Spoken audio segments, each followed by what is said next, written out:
I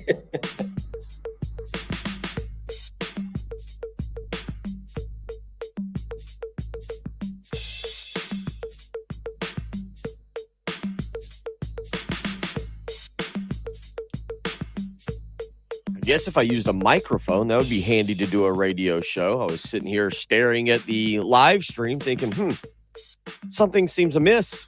I'm not doing this properly. Huh? Just doing an internet show today. Genius. I was sitting here looking around. I was like, something doesn't seem right. Seem to be missing. Oh, yeah, microphone. I should have a microphone to be able to talk to all the wonderful early game listeners each and every morning. And welcome in Patrick Perrette, Jen Jensen, Bill Gunner. It is a Tuesday morning, July the 12th. We take one step closer to SEC Media Day. We take one step closer to the Open Championship this weekend. And really, Patrick, I think the big news, not that we'll spend a ton of time on it this morning, but the big news yesterday was we take one step closer to MLB All-Star Week, but also to the playoffs. And yeah, last night you had the Braves and the Mets. It's a big 3-game series over in Atlanta, and it was Max Scherzer. This is just double, I'd say like triple painful for you all the way around. Max Scherzer, the Mets, the Braves. I guess you're happy maybe that the Mets won, or maybe just you're just so done with Major League Baseball because the Nationals are bad that you aren't even aware they're still playing anymore. Yeah. I mean, I have no rooting interest. The Orioles just finished up an 8-game win streak, which was cool. I'll pull for the Orioles because I grew up an Orioles fan before the Nationals existed. I don't know how to feel about Max Scherzer. I don't know how most people feel when a guy like that leaves, but he won us a World Series, so I can't be too mad at him. But we're paying him a lot of money right now to win games for the Mets. Yeah, Scherzer was really good last night. 7 innings, gave up just 3 hits, 1 earned run, and struck out 9 and did not walk any in, again, 7 innings of action. Max Fried on the mound for the Braves goes 5 innings, gives up 5 hits, 2 earned runs, struck out 5, but walked 5 as well. And the Mets down the Braves 4-1 last night over in Atlanta. They'll play again tonight. There is now the Mets move 2.5 games back out in front of the Braves. So an interesting series, something that I was keeping a little bit of an eye on last night. But other than that, it is more of a get through this kind of week type of day, Patrick. But this morning we wake up, I'll flip the television over here in just a little while, and it is South Carolina takeover day on the SEC network. And it'll be a busy day for Gamecock fans if they want to flip over to the SEC network and catch some of the best action of 2021 and 2022. Right now, South Carolina's baseball game against Mississippi is just getting going, and that'll get you up to about 9 a.m. this morning. And then we'll give you the rest of the schedule. I know tonight, 7 o'clock, is the national championship game against Connecticut, and at 9 o'clock, Patrick, the bowl game against North Carolina. And is it next Tuesday, essentially? Shane Beamer will go to the podium next Tuesday. Is it next Tuesday that really you now officially put all of 2021 behind us for South Carolina football? Is that where you say, okay, you've enjoyed you've enjoyed the Auburn win enough, you've enjoyed the Florida win enough, the Outback Bowl, that was awesome, now it's full go on 2022? I don't know if there was an official time to that happen, but no, we're past that. Maybe it's when you get deep. I want to say maybe when you get your full 2022 class signed. Okay, is when you move on, I think, because we're far beyond 2021. We're more focused on 2023 commits and even 2024 because you got a quarterback for that class. Now we're looking forward. We're not looking back anymore. Okay. The Duke's Mayo Bowl is long gone. All right. Well, the Dukes, you can enjoy Despite what the old-timey clip has to say, the Duke's Mayo Bowl is over. Just like we're moving past it. That's why it's the old-timey clip. It's in the past. Yeah. It's reminisce for 2 minutes a day, but we're not focused on that anymore. Telling everybody it's old-timey. It's in the past. It's time to move on. But no, to that point, yeah, you got that tonight if you want to check in maybe one final time. The Tar Heels and the Gamecocks from Charlotte. We'll get into a little bit of what I brought up yesterday. If you had to rewatch, I don't know how to phrase it properly. I don't know if we should expand it out to all of South Carolina sports, or if you just go football, but your top 10 football games of the past 30 years. There's been some good ones. I mean, there's been some ones you really get excited about. Obviously, Patrick, I don't know. There would be some debate, I think, about the top of the list, whether some people would go with the win over Alabama, maybe some people the win over number one Alabama, whether some people might go with the win in the Swamp for the SEC East Championship. I think that those two. Is there another one that I'm forgetting that would fight for the top spot? I don't think about fighting for the top spot, but you've got the Sandstorm game, the Ole Miss game. You could pick any number of games from the Clemson run, I guess. I don't know if one stands out above the rest, but I think for number one spot, it's got to be one of those two. Yeah, that's what I'm thinking. So we will throw that poll question out there this morning. We'll go football to start. Excuse me. We'll go football to start your top 5 games of the SEC era. I know it's an underrated one, and this is going to go back to what we've discussed sometime about recency bias. But I'll give you one that probably's got to be in the top 5, and I don't know if we could find it anywhere. Maybe we'll find some clips this morning and play a little audio.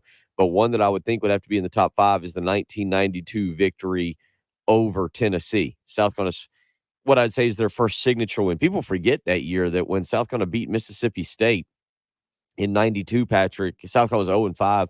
Mississippi State was ranked, I think, 16th. I believe 16th or 21st. I can't remember. I think the score was 21-16 as well, but I think it was 21-16 was the final of that game, and then that kicked off the Steve Taneyhill era. But I would think that Tennessee game is also got to be up there, the 92 Tennessee game. A couple of you already weighing in this morning. Derek going with the 2012 Georgia home game. Ryan saying the Missouri overtime game says the only time I looked like an out of control fool. Well, it's okay. That was a good one to pick from. But send me your top 5. Go back in the memory bank a little bit and send me your top 5 and try and go in order 1 through 5. And we'll see if we can kind of narrow it down. We'll give you a little bit of homework this morning on a Tuesday morning as we get you up and get going. There's nothing missing from today's takeover, is there? From this past season? Yeah, I can't think of anything special that happened. Just I think to carry a theme, Patrick, I think just to carry a theme is I would have replaced the baseball game that's owned right now. I don't think North Carolina was ranked in baseball, but am I right? Is my memory gotten so bad that I'm confusing baseball years? But didn't South Carolina go to Charlotte? I guess maybe if they weren't the home team, it didn't count. You can't show it on the SEC. I can't remember if it was an SEC network game or not. Actually, are you saying everything that South Carolina beat North Carolina in is the theme? I mean, yeah, you could. That's the theme for the SEC takeover today. I mean, South Carolina won that game 15-2. Not exactly it'd be worth watching. If you wanted to go with the theme of just, hey, North Carolina, do you want to look at the SEC network this morning? And at 6-9, you could have the 15-2 thumping of the Tar Heels up in Charlotte. I'm not sure. I was trying to look real quick because one of the qualifications of this is if it's a game like that, you've got to be deemed, I guess, the home team. Although I guess in the bowl game, I guess they could have gotten away with whatever. But I'm trying to think of what channel that game was actually on. If it was on the ACC network or the SEC network. Why does it matter? They're both owned by the same company. I don't know if the SEC network can't air an ACC network. I don't know if the ACC network wants a beating of one of their schools being aired on the SEC. Well, everybody's gonna be fighting over North Carolina too. So all the teams that the SEC actually wants to add, they should just do the takeover of us whooping them. Yeah, that's true. So you could have gotten away with that this month. The only other one that I would suggest for you, Patrick, is if you wanted to go back and again, it's baseball related. And I'm with you. I don't know how many people want to go back and watch a bunch of baseball games, but would be the Sunday game against Texas, the 9-4 victory over the Longhorns, in which South Carolina ended up taking the series. I think that might be one of them there, but certainly we'll keep you abreast. I get you the whole schedule here this morning for the SEC takeover. And again, if you want to weigh in this morning, anything you want to suggest. 803-404-6100 is how you can do so. Richard hits us up very early this morning and says, not sure if you guys have been watching the Summer League, but A.J. Lawson is playing out of his mind for the Mavericks. Looks like he has a chance to make the team. I have not been watching the Summer League, but I do agree. I've seen A.J. Lawson's statistics. I think the other night against Sindarius Thornwell, Patrick, he went for 28. Lawson did in that one, and it does sound like at bare minimum he's going to get a two-way contract with the Mavericks. It does sound like I think the Mavericks have got some space there, and it sounds like A.J. Lawson's got a chance to maybe latch on at worst with a two-way contract. So, Richard, yeah, you're right. A.J. Lawson, I haven't been watching. I've just Summer League basketball is not going to catch my attention, but A.J. Lawson has been lighting it up. Yeah, I've seen some highlights on Twitter and some stat lines. Real quick, I'm just scrolling through the ESPN app. Turns out it's North Carolina takeover day on the ACC network. People are going to be upset by this, but I'm going to be spending the next 2 hours while we do the show watching North Carolina versus Syracuse in lacrosse rather than South Carolina Ole Miss baseball. Okay, because I'm guessing North Carolina won that game. Yes. Right, there we go. 803-404-6100 is how you can join us if you want to be a part of the program. Again, you can always go to our live stream. Go to youtube.com, search 1075 The Game, click and join and watch. We'll get you some news, some interesting stuff coming out of the PGA Tour as now they are being investigated by the Department of Justice, the DOJ looking into antitrust violations by the PGA Tour against the Live Golf. We'll check into that and discuss that a little bit. Coming up tomorrow morning, Kyle Thompson will join us to talk a little bit about the PGA Tour and the British Open. Also tomorrow morning, Tony Annan back stateside and will be joining us in studio. Plenty of some soccer news to get to, Patrick. Wayne Rooney becoming the head coach of the DC United, and then a few what I don't know if you'd call them exchanges or trades or signings. We call them transfers. Transfers. There we go. So, yeah, we've got that. So, 803-404-6100. You can be a part of the program this morning. DC on our live stream saying the 2012 Georgia game has got to be number one on his watch list of top 5 games of South Carolina of the SEC era. We'll get into, I see some of you weighing in on this. We'll definitely get into that. Got a good list here from anonymous texter. We'll get into that one for him and a few other ones. If you want to be a part of the program, 803-404-6100. You're listening to the early game on 107.5 The Game. Here's what's coming up on the next Extra Point. Hey guys, Pearson Fowler here from the Extra Point, and coming up on the Tuesday edition of the Extra Point, we will have more conference realignment talk. Andy Staples over the weekend digging into some of the numbers. What do the eyeballs say about how teams and conferences should be realigning? Plus, continuing the countdown up to number 6 in the 30 best South Carolina players of the SEC era, and continuing to get ready for SEC Media Days. I have a fun poll question for you. That and more coming up on the Extra Point. The Extra Point with Pearson, Preston, and Gamecock Central. 9 a.m. to noon on your home of the Gamecocks. 107.5 The Game.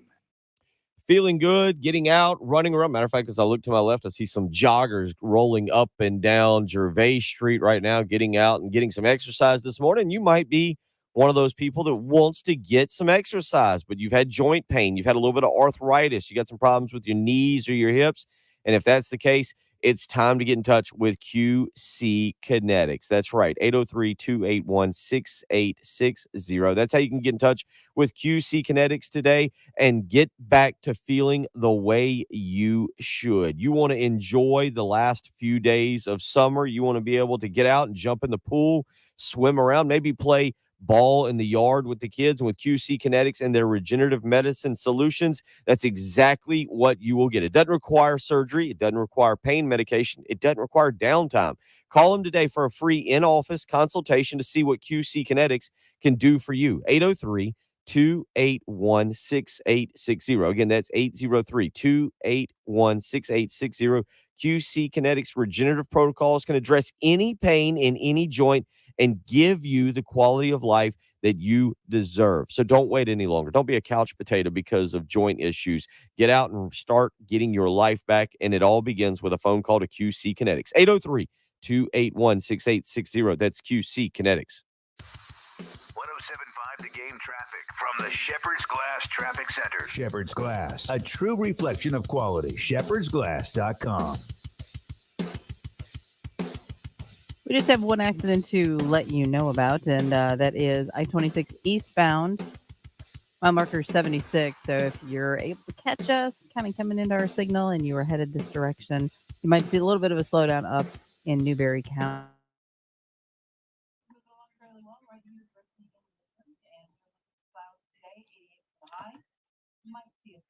Not sure. Let's see here.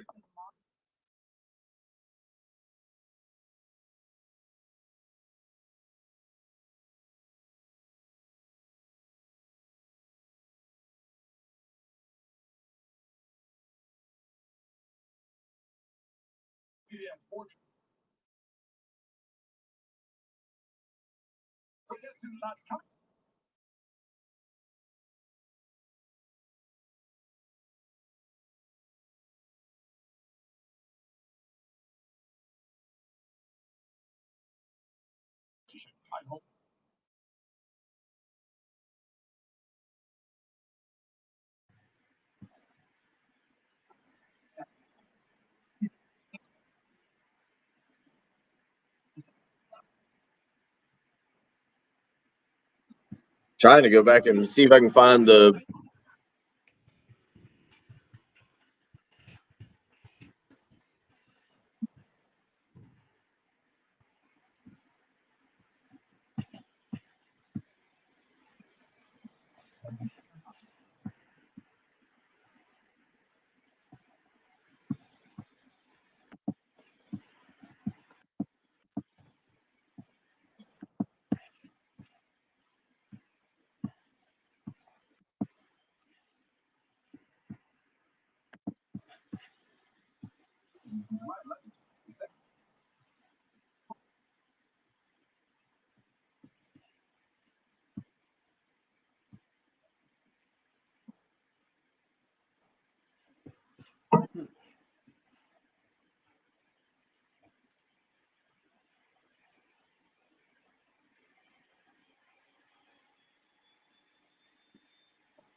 Whew, this is bad tackling. I'm watching at the end of this Tennessee South Carolina game from '92. What are you watching it on YouTube? Huh? You watching it on YouTube? Yeah.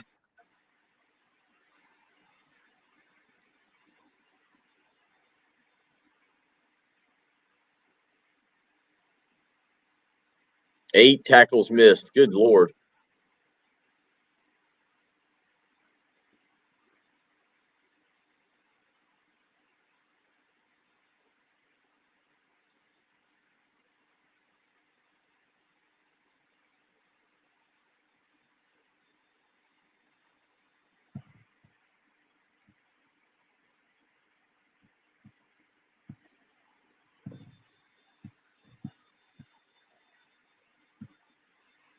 Oh, yesterday was Miami Takeover Day on ACC Network.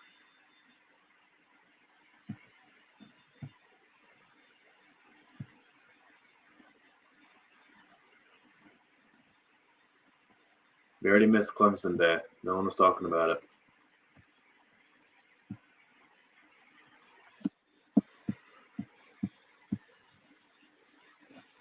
All right, let's check out the SEC Takeover schedule. All right, I think I got it.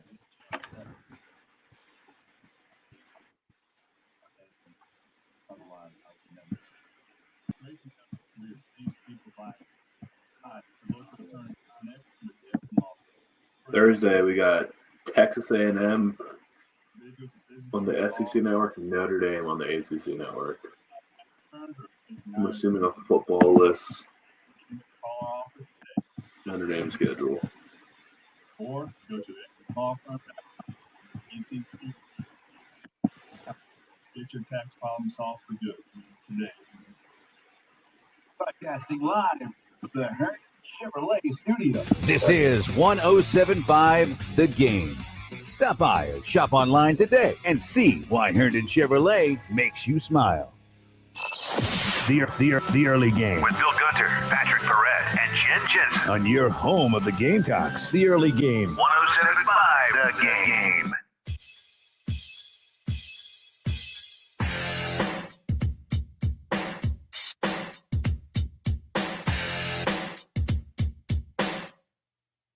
2 on a Tuesday morning, June the 12th. Bill Gunner, Patrick Perrette, Jen Jensen, as we are up and rolling along, asking you, how about your top 5 must-watch games of the SEC era, Patrick? Must-watch games. Now, yours would be a little bit shorter than mine.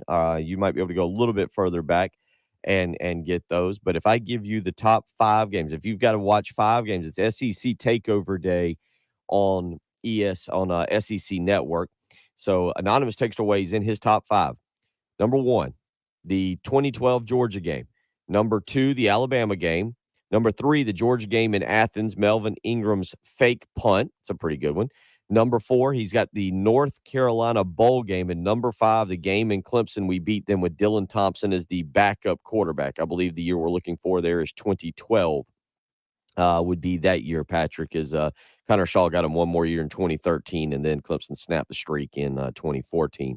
So a pretty good list there. I got to admit, I might go back a little bit further on some of you and go with a few others. I'll have to figure out how to put these in order. I'm a little surprised there, Anonymous Texter, Patrick, didn't put in there the 36-14 beating of Florida in Gainesville that clinched the SEC championship. And I feel like we don't hear as much about that one as maybe we should.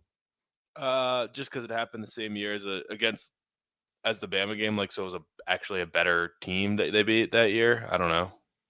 So you're talking about? Yeah, probably. The Bama game was such a wild experience. I mean, a home game, and it was a great day there. Because they didn't win the SEC championship, I don't know. They didn't win. I don't know. I mean, I would definitely have the Bama game. So the 5 that I've got off the top of my head as I do this is I've got Alabama in there.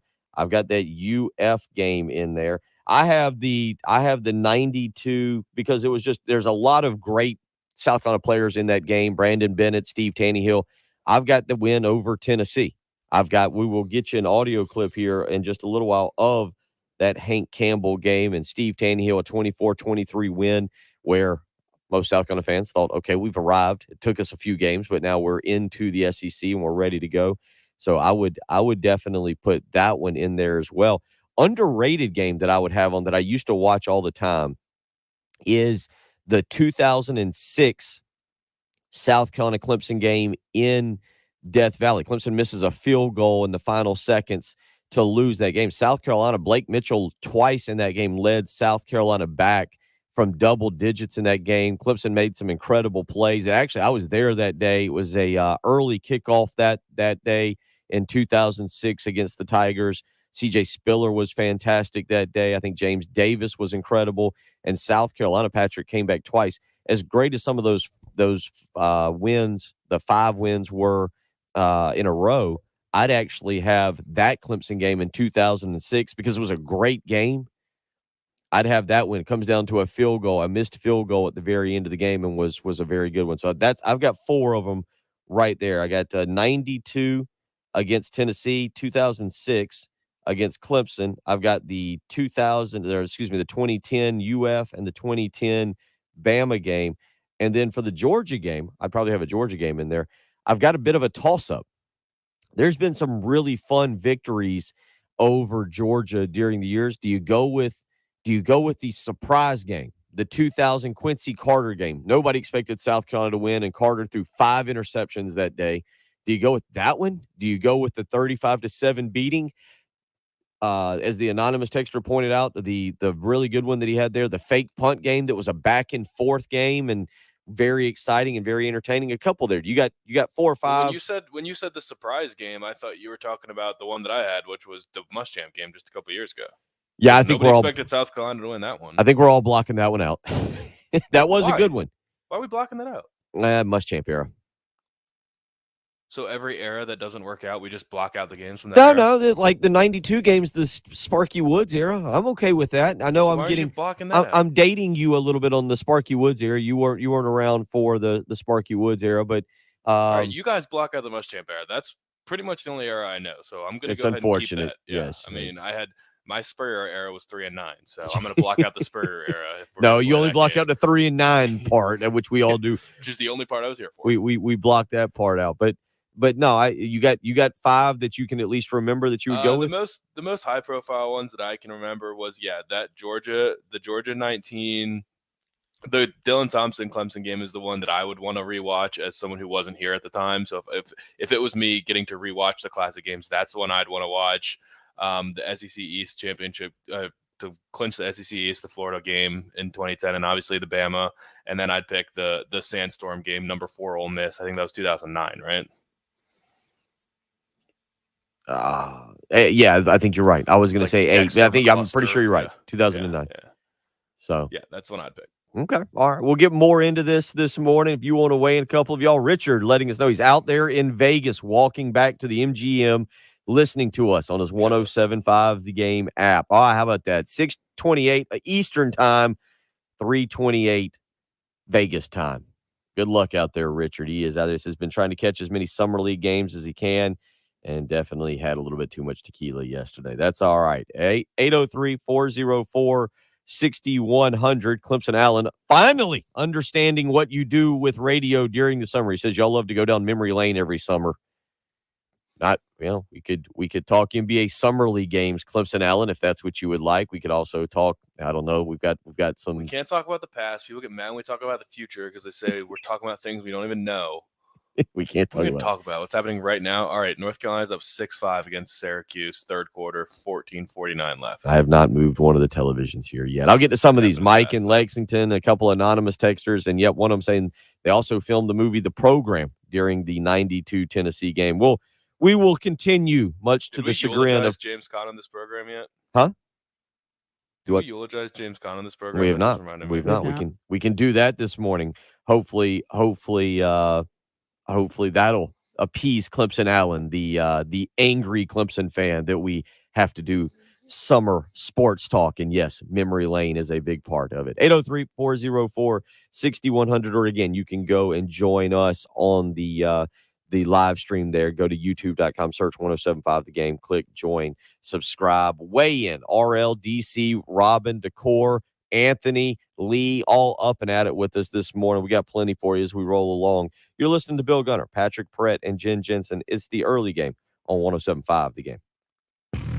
To celebrate Carolina's 30th anniversary in the SEC, it's 107.5 The Game's 30 for 30. The 30 best Gamecocks football players over the last 30 years. Number 16, offensive lineman, Travell Wharton. I met my wife in English 101, so that goes to show how far I love my University of South Carolina. Number 15, wide receiver, Kenny McKinley. Walks it up to the corner, McKinley, touchdown. That's what he does. Number 14, linebacker, Sky Moore. That's it. Sky Moore's just tied the record, all-time interception record in South Carolina. Number 13. Hey, my name is Ryan Suckup. Suckup. And this one is good. Number 12, running back, Deuce Staley. Leaping Staley touchdown. It's 107.5 The Game's 30 for 30. The 30 best Gamecocks football players over the last 30 years. Keep listening as we count them down from 30 to 1. On your home of the Gamecocks, 107.5 The Game. 107.5 The Game traffic from the Shepherd's Glass Traffic Center. Shepherd's Glass, a true reflection of quality. ShepherdsGlass.com. Nah, Kyle, I got to admit, I really don't listen to a lot of sports talk when I'm not in here. Just, I'm not really in a car throughout the day. Like, I don't travel like I used to. And I have the TV on. Like yesterday I was watching live from the British Open all day. So I don't listen to much less Clemson sports talk, but I don't listen to really much other sports talk. And some of it's just, I do listen during the school year on Tuesdays and some Fridays. I actually listen to Terry, Jay, and Tommy when I'm in the school line picking up my kids. I have never listened to Clemson radio. I haven't either. I'm same as ours. You can go get the app and whatever, but I don't do that. All right, I need to put one of these channels on the SEC network again.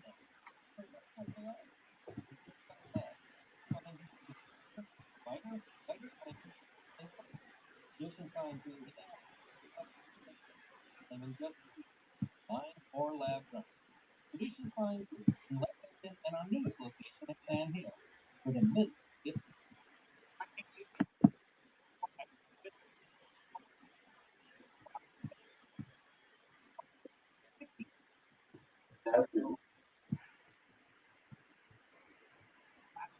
Working on getting fired?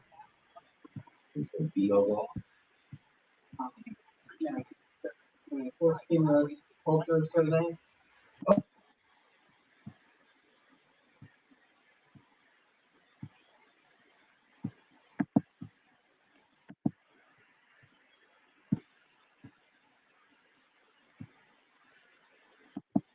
Looking at those deals right now, RL.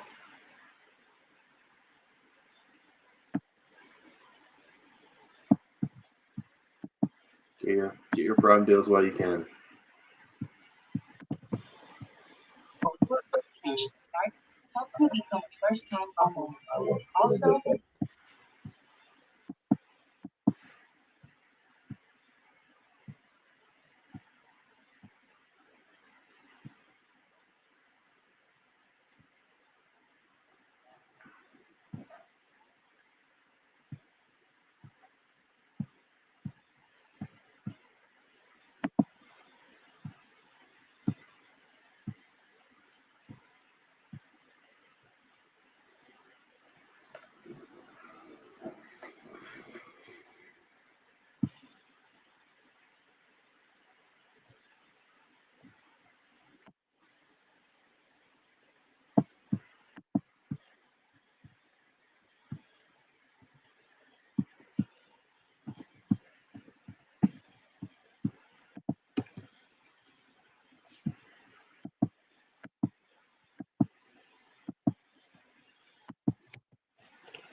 He's a good guy. Really good guy. I worked with him a couple years ago. That gives me some insight into where you teach. Walton's a really good guy. He works really hard too. And hopefully his wife has stopped stealing his Starbucks gift cards.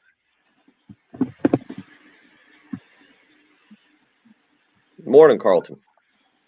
Hope you're doing well.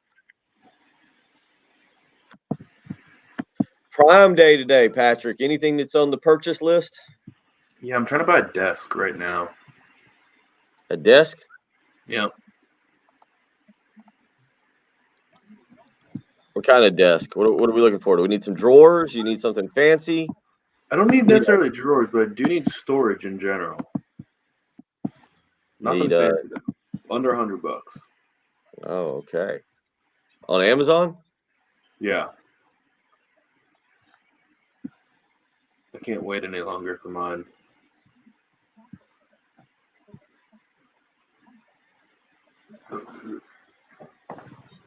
Oh, I did a good job. I double paid my Kohl's account this month. There's a good thing to wake up to on a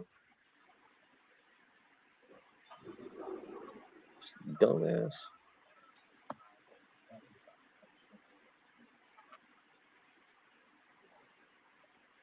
Yep.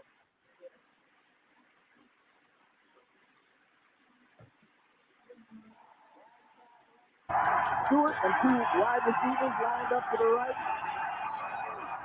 Wheeler looking right, throwing, complete, but not into the end zone. Norman Green in on the stop.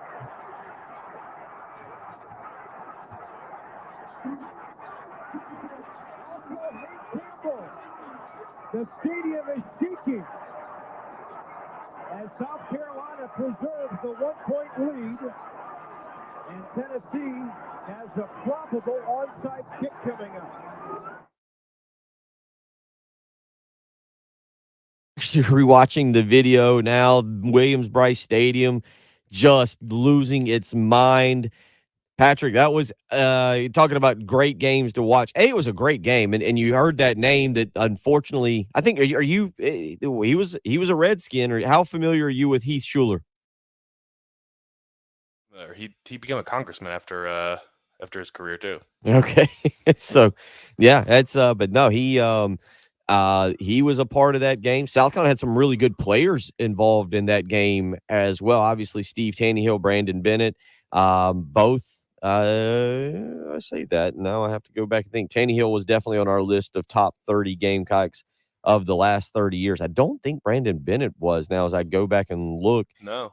Bennett probably deserved to be on that list. I had him behind. I really had Bennett behind Marcus Lattimore, Deuce Staley, and Mike Davis as my top 3 running backs for South Carolina over the last 30 years. I'd have had Brandon Bennett fourth on that list. But with all that being said, a little bit of audio there for you this morning. We're asking you as I flip over now, and you can do the same if you're getting up and getting ready. You can have your radio on, and you can watch the SEC Network. It's SEC Takeover Day on the SEC Network. And right now it is Mississippi baseball versus South Carolina baseball from Founders Park there this past season. If you want to weigh in, 803-404-6100.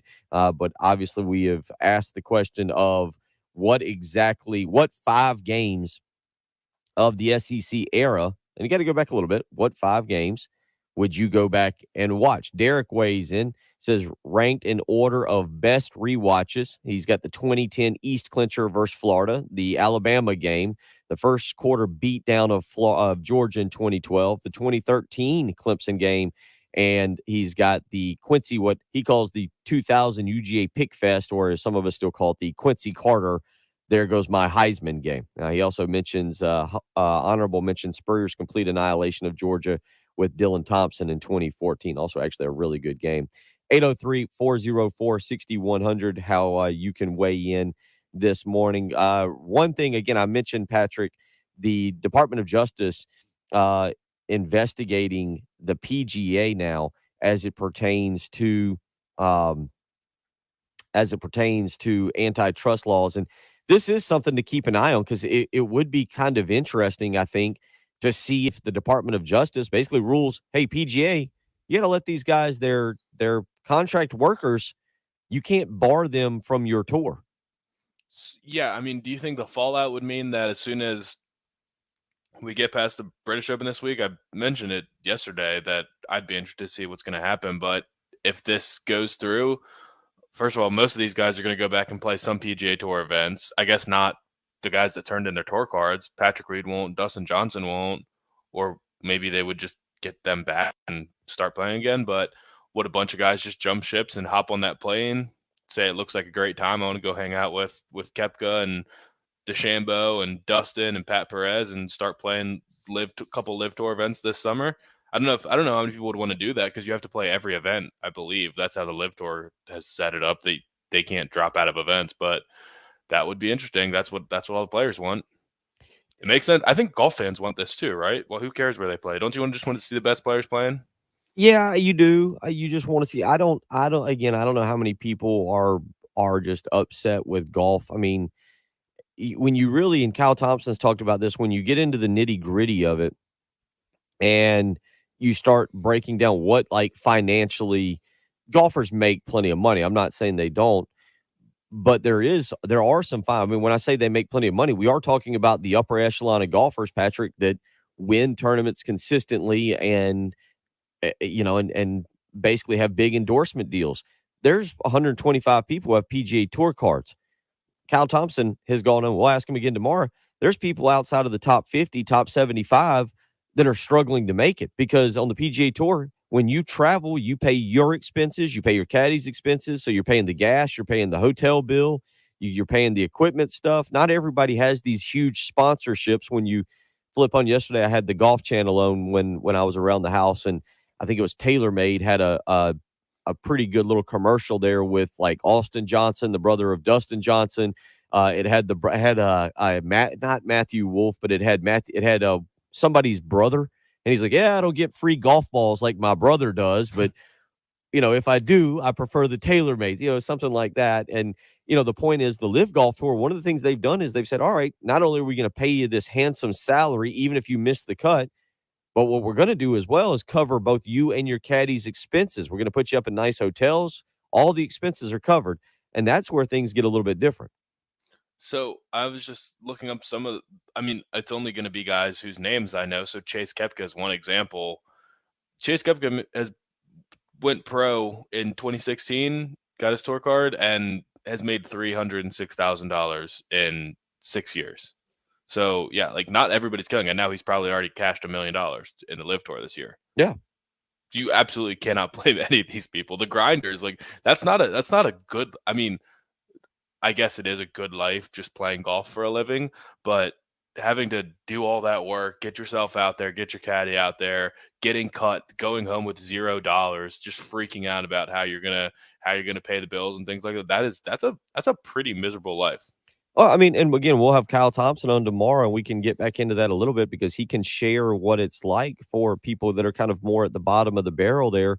Whereas you just said, yeah, you go to a tour, you go to a tournament event, and you've spent money to pay for your. Maybe you stayed at the Best Western, maybe the Red Roof Inn. Again, not everybody is Tiger Woods and Phil Mickelson and Rory McIlroy that have these incredible endorsements and are making a lot of money. We'll continue talking. A lot of them are literally making no money every weekend. Right. Yeah. And they're lucky to make money any weekend. It's kind of like being, honestly, in minor league baseball. We'll continue talking about this. Several of you weighing in this morning and giving us a list of games. Continue to send that in. We'll certainly continue to get into those this morning as we roll through. Also, this coming in, and certainly want to do it this morning.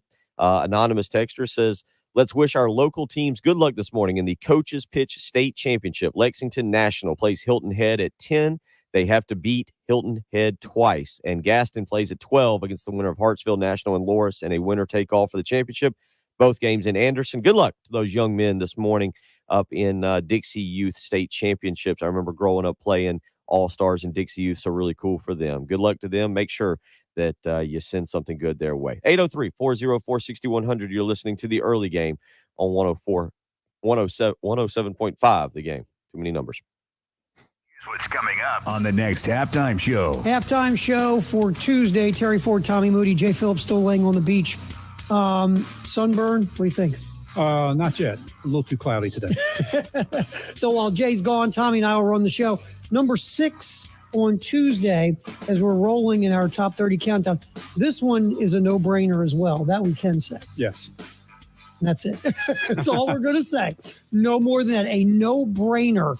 Some people could say maybe even he should be higher on this list, Tommy Moody. Maybe. Yeah, and I can understand that. I can appreciate that. But I want to get into UCLA and Southern California, going to the Big Ten. I know we're about to wear that out, but I think there's a negative involved here. Other than the bank account, I think there's a big negative involved here I want to elaborate on. And we'll get to that Tuesday. Terry Ford, Tommy Moody, halftime show. The halftime show with Jay, Terry, and Tommy. Noon to 3 on your home of the Gamecocks. 107.5 The Game.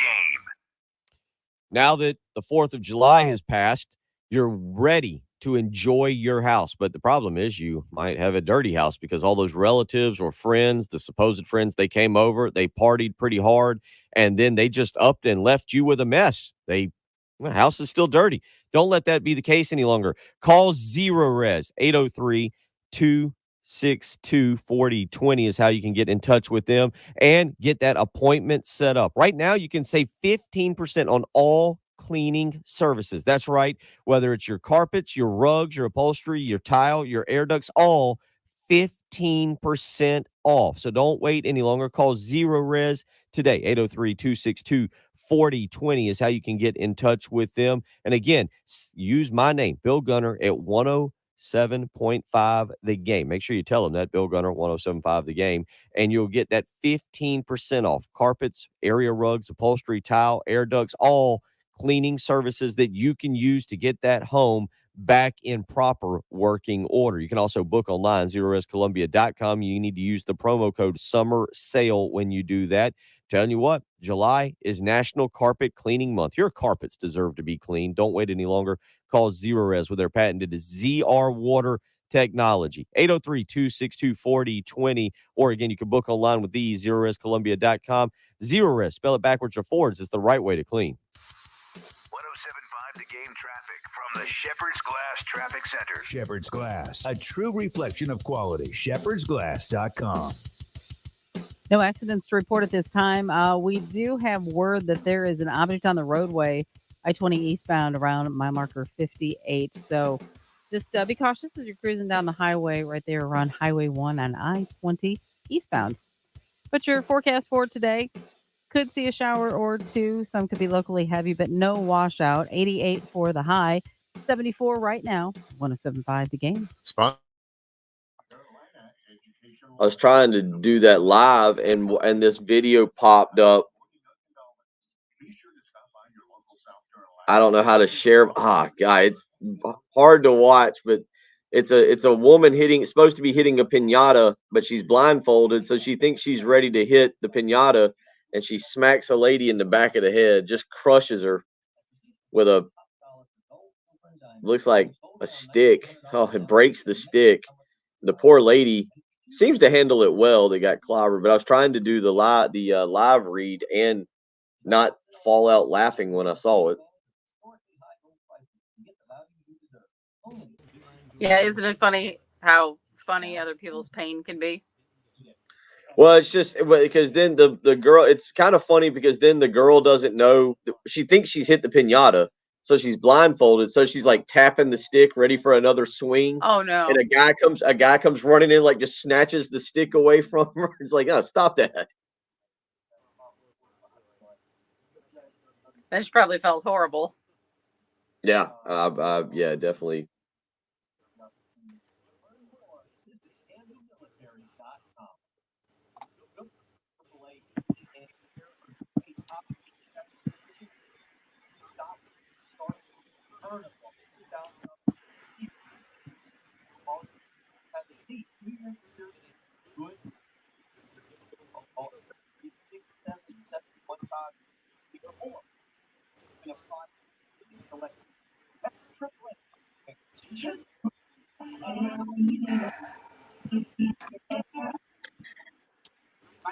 There's a lot to read. DJ Swearinger has an event coming up. And to read the flyer, there's a lot here to take in. It's the Two Spoons Foundation hosting the DJ Swearinger Grind Flu football camp. You would think at some point it'd just be DJ Swearinger's hosting a football camp. There's Swearinger's little kids. Instead, it's like Two Spoons, Grind Flu. Then we got a Grind Flu 5-on-5 basketball tournament at the Swearinger Center, which is the one you were talking about the other day. that he's rebuilding. Yeah. The Grind Flu.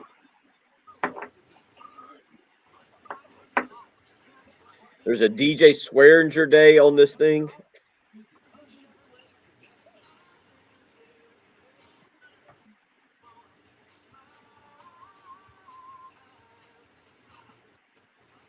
I'll give this Swearinger's giving back to the community. And that's my favorite part. He is good. He's not afraid to. He is helping out Greenwood. No, that's awesome. Okay. Gamecocks 107.5 The Game.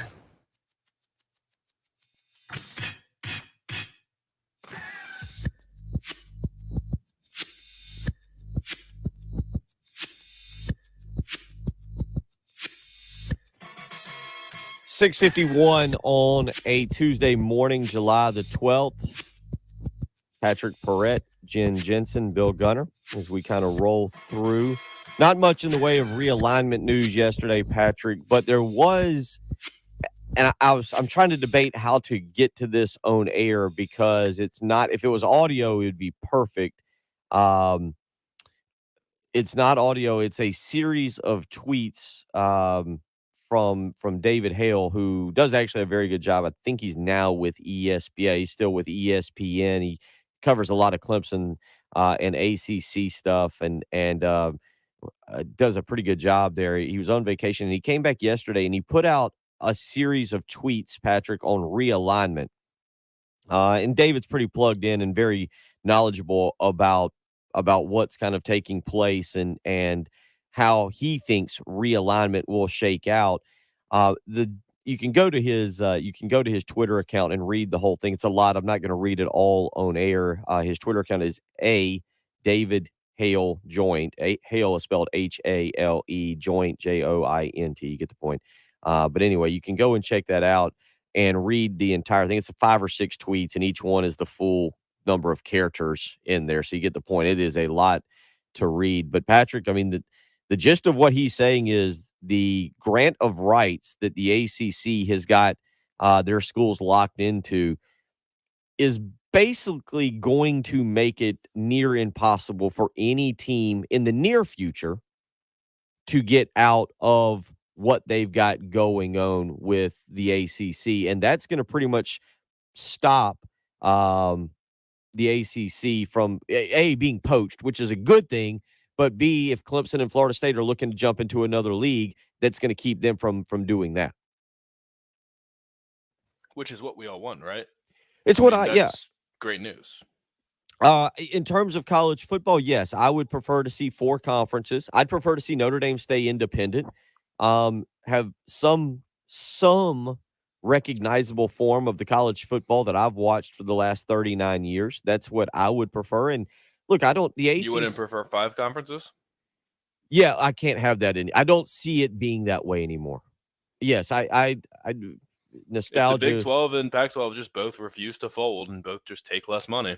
They're making a move on each other here. One's going to gobble up the other. The ACC, say what you want about it, it does have nostalgia for South Carolina fans. I don't think you want to see it go away. I would hate to see the ACC go away. I'm just, it's a conference that obviously South Carolina was a member of. It's a conference that all of us have grown up at least being familiar with, and you've watched realignment and the additions of Boston College and Syracuse and Virginia Tech and Miami. But at the end of the day, I would hate to see the ACC go away. And, whether that happens closer to 2035 or 2036 when this grant of rights runs out, the payout maybe gets down a lot cheaper after 2030 is an area where David Hale goes with some of this. One of his tweets I will read says, long story short, there's not an obvious path for anyone to depart the ACC in the near term without a massive and expensive legal battle. In the longer term, the equation changes. We'll have playoff certainty, knowledge on NCAA oversight, revenue gaps, and grant of rights length will go down. So he does say that at least long term, that there is a chance that you could see the evolution of the 2 mega conferences, and that's where college football goes to. But in the short term, and I kind of agree with him, I think Notre Dame is going to stay independent. I think that the Big 12 or the Pac-12 is going to gobble up one of the other 2, and I think the ACC will be who they are. Do you know if the grant of rights deal is such that the cost to get out of it with 12 to 15 years left in the deal is the same as the cost to get out of it with 5 years left in the deal? Like that's what it costs to get out of your rights, or it gets cheaper as we get closer to this 2035, 2036 deadline? Correct. It'll get cheaper as it goes by because you will not have to pay out the yearly. So it's like an estimated yearly what you would have owed per year? Right. Okay. Yeah. So it's unlikely that anything will happen in the immediate future, but as we get closer to that time, it'll get cheaper and more affordable for teams to potentially leave if they want to. Correct. And we'll get into this a little bit more because he's got some good points about why the difference in spending or the difference in revenue may not affect Clemson quite as much as some people actually think. Clemson is not afraid to spend a pretty penny on their football program. It may come at the cost of other programs, but the Clemson football program is not going to necessarily be hurt just because they're $50 million behind in revenue each and every year. We'll talk about that. We'll get to a few other topics. Hour number 2 is on the way. It's the early game on 107.5 The Game.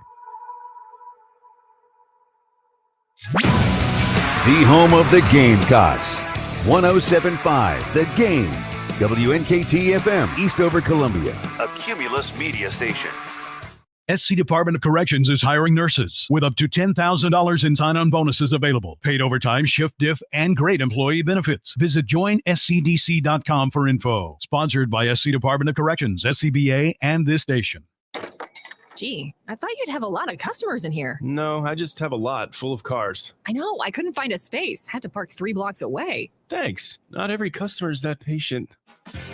Don't let your lot get taken. Call Schroeder's Towing. We'll provide your business with free parking signage to give your customers ample parking and deter people not visiting you to park somewhere else. Schroeder's Towing. Call the best hookers in town at 803-772-7930.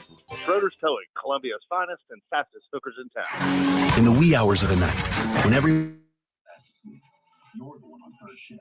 Ah. When a part fails and everything comes to a grinding halt, regardless of what the clock on the wall says, you leave into action. Grainger is with you and all the ones who get it done. With 24/7 customer support by phone or click to chat. Call, click Grainger.com, or just stop by. Grainger, for the ones who get it done. My friend and I are taking a trip to Mexico this year, but neither of us speak Spanish. So we downloaded Babbel and started learning Spanish fast. Want to get conversational in another language in as little as 3 weeks? Babbel's quick 10-minute lessons were designed by language experts to be the most efficient and effective way to learn a new language. ¿Cómo te llamas? ¿Cómo te llamas? Babbel, language for life, celebrating 10 million subscriptions sold. Now try Babbel for free at Babbel.com. That's Babbel.com. If you suffer from joint pain, from arthritis, or an injury, you know the traditional treatment, pain meds, steroids, and then surgery, right? Hey, it's Bill Gunner with great news. Now there's a better way, and it's here now from the local medical professionals at QC Kinetics. QC Kinetics is the nation's leader in regenerative medicine, an advanced, exciting, and natural alternative that can give you lasting relief using your body's own healing power. Listen, steroid shots are toxic for your joint, pain meds are addictive, and nobody wants to go under the knife. 2022, and those old ways are out, and the new ways are in. Regenerative medicine to restore and repair damaged joint tissue using natural biologics. No drugs, no downtime, no surgery. QC Kinetics. Regenerative protocols can address any pain in any joint and give you the quality of life you deserve. Call now and schedule your free consultation. 803-281-6860. Again, that's 803-281-6860. Call QC Kinetics today. Hey Gamecocks, with Aaron joining here to tell you about my favorite Gamecock store, Gamecock Tradition. If you want the very best in Gamecock merchandise, you can visit the Gamecock Tradition location or go online at GamecockTradition.com. Gamecock Tradition is now offering rare signed merchandise under the Gamecock Great Collection. Make sure to check out my personal moments and pictures while you're there and look for other Gamecocks as well. Gamecock Tradition, 5134 Sunset Boulevard, or at the San Jose location. Be sure to be your every Gamecock store too. A traditional pool party for the NASCAR. What a Gamecock player like. I mean, when you think about it, me, Patrick Perez, what better party? Oh, yeah. You, your ego, and your second. I mean, that would be a great party. That would be so much fun. Those are the people that I love the most.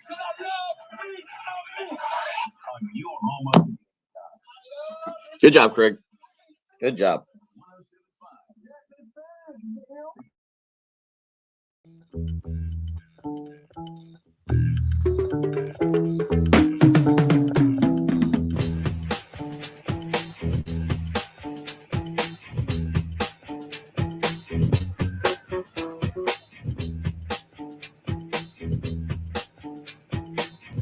Our number 2 of the early game, Bill Gunner, Patrick Perrett, Jen Jensen, as we roll through the, I don't want to say the final dull week of the summer. There will be a 1 or 2 between now and the start of college football season, but at least next week we get into, we have the SEC Media Day. I was just looking at some of the setup that we will have over there. Not that this really pertains to y'all or that you may even be interested in. I will say this, just as it pertains to Radio Row, as I got the email yesterday. I think 3 years ago we were in Atlanta. That seems about right. 4 years ago that we were in Atlanta for SEC Media Day. They had us, Radio Row was in a room like wildly removed from where everything was going on. That's because you were there. Yes, possibly. Yes, it was because of the 6 a.m. to 9 a.m. show, Mhm. which I've actually just read that if I'm reading this correctly, it says says that there will be no access to the College Football Hall of Fame on Sunday, July 17th. If you will be on the air or need to begin your setup prior than 8 a.m. or will be on the air after 6 p.m., apparently you need to send in an email. How do you think Jay Phillips is going to feel if I'm doing the radio show at 6 a.m. while he's trying to sleep from the hotel room? I'm thinking that won't go well. Well, No. he'll have to just wander. He can go sleep in the hallway. Because you know how he goes on those all-night benders? He does. You know? He actually, and by Kind of benders you embarrassing. mean, and I've seen this. He stays up watching Netflix on his tablet. He'll put his pillow under his arm and drag his sleeping bag over to Heath's room. Yeah. Knock on the door at 6 a.m. Pouting, knocking on the door. He'll lay down at the foot of Heath's bed. It's just so Wow, there's a visual. but next week we'll be in Atlanta, and and as we creep closer to that, we'll get into some of the SEC media picks, and certainly what we think could happen, or where South Carolina will be picked, and who may pick what. There was some not good news for South Carolina yesterday. Dylan Longer and Patrick, have I said it correctly one time at all in the last month and a half? I think there was one, and then you just went back to saying longer. And So you're just switching up the orders of the ERG. Well, on the upside, Jen, we've got some audio from him yesterday. This is a quarterback long thought to be a heavy South Carolina lean. Yesterday, he committed to Alabama. Here's what he did during his press conference. Nothing bad, but he is choosing between South Carolina, Alabama, and Stanford. A lot of twists and turns, a lot of some different leaders at times, but I think we really came down to the right decision here. All right, well, let's do it. The moment we have all been waiting for. The stage, my friend, is yours. Dylan, where are you playing college football in 2023? Well, first off, just want to thank God, thank my family here, my dad and mom especially, all my coaches here at Brookwood, Coach Jones, Coach Katz, Coach McClain, especially, and then just all my teammates and some really people that helped me get here: William Lee, Tony Ballard, Adam Britt, Wes Carroll, DJ Sockley right here, and I'm gonna be playing baseball and football at University of Alabama. So that's Dylan Lonergan yesterday, 6'2", It's your fault. Yeah, He didn't pronounce his name right. He said, I'm not going there. Wasn't feeling the love. Wasn't feeling the love. Yes, I'll take all the blame. All the blame goes on me for the 6'2", 215-pound Dylan Lonergan making his commitment to Alabama yesterday over Stanford and South Carolina. According to 24/7 Sports composite rankings, he is the number 93 national player in the country, number 9 quarterback in the country. Again, you heard he's from Brookwood High School in Snellville, who was considered a South Carolina lean. But Patrick, I saw a lot of people all upset yesterday, a lot of fired up about this. I do think it's interesting.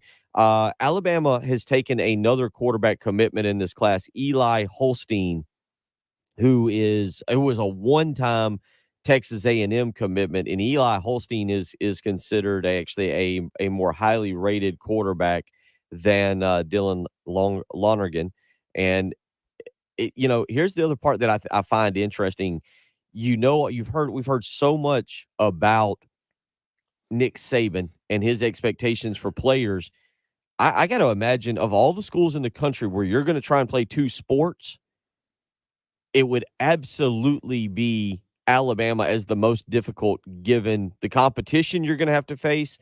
I'm thinking he's got to go through spring practice, but if you're spending baseball pitching for the Crimson Tide baseball team, that makes it really hard to compete with guys like 5-star Ty Simpson, Eli Holstein, who was the number 8 quarterback in the country and the number 56 overall player. To me, if you're going to go to Alabama to play football, I think you've got to be completely dedicated to football, don't you?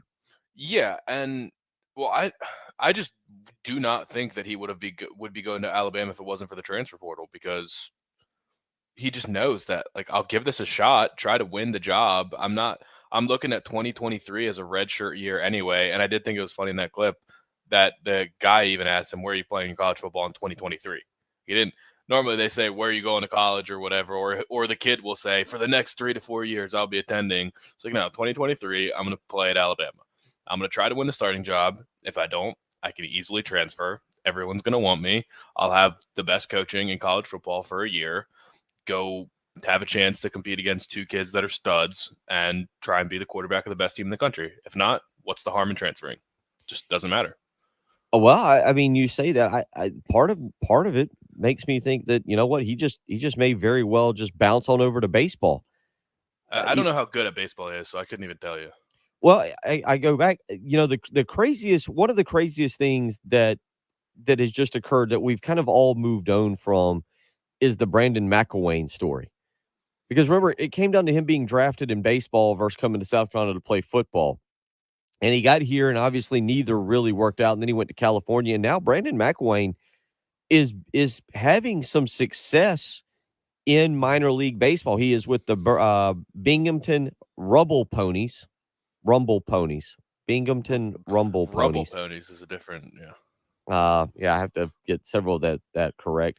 But this year alone, Brandon McElwain's batting .276 with 5 home runs, 26 RBIs, 14 stolen bases. Like, he's actually gone on, and I don't know if any of us, when he left South Carolina, thought that he would have been able to be successful in any sport. Most of us thought it would have been football, but I only say that because, maybe this is where he goes there and he's giving football a shot, but he's dedicated to baseball. And I'm not going to sit here and say that this isn't a loss for South Carolina in terms of football, because, Patrick, when you recruit somebody the way that South Carolina recruited Dylan Lonergan, now I'm just in my head about trying to pronounce his name. But when you recruit somebody that long and you put the effort into it, it is a loss. The coaches wanted him. With that being said, I also think two things. A, South Carolina's quarterback room is okay. It's perfectly fine. You love to have him, but it's not like your quarterback room rested on him. And B, I got to be honest, when you're 7-6 and you're trying to get guys to compete for a starting spot, you need them fully dedicated to your program and not necessarily football and baseball where he's missing time in the spring. Well, we've seen plenty of guys be good enough at both. I mean, Kyler Murray was drafted in the top 10 of the MLB draft. I think he was drafted number 9. Oh, yeah. And then also drafted number 1 overall in the NFL. I'm not saying you can't. I'm not. But again, Kyler Murray he's a special talent, as we've seen. Like you just said, top 10 in both. Russell Wilson has done it. Jameis Winston obviously did it. Look, there are Kyle Parker at Clemson. I'm not saying you can't do it. What I am saying is, for Shane Beamer trying to build this program, I would prefer that guy, my quarterback, if I'm taking that what about quarterback. Stone Blanton? Let's see how much he plays. I do think linebacker is a little bit different, kind of like a running back. Quarterback of the defense. I do think it's, I mean, again, but I'm not a huge, unless you're just a superstar, I'm not a huge fan of it. I think coaches don't mind. Maybe college coaches, but you ask pretty much any coach and they say that they like multi-sport athletes, but that's just at the high school level. And then once they get to college, they want you to be committed.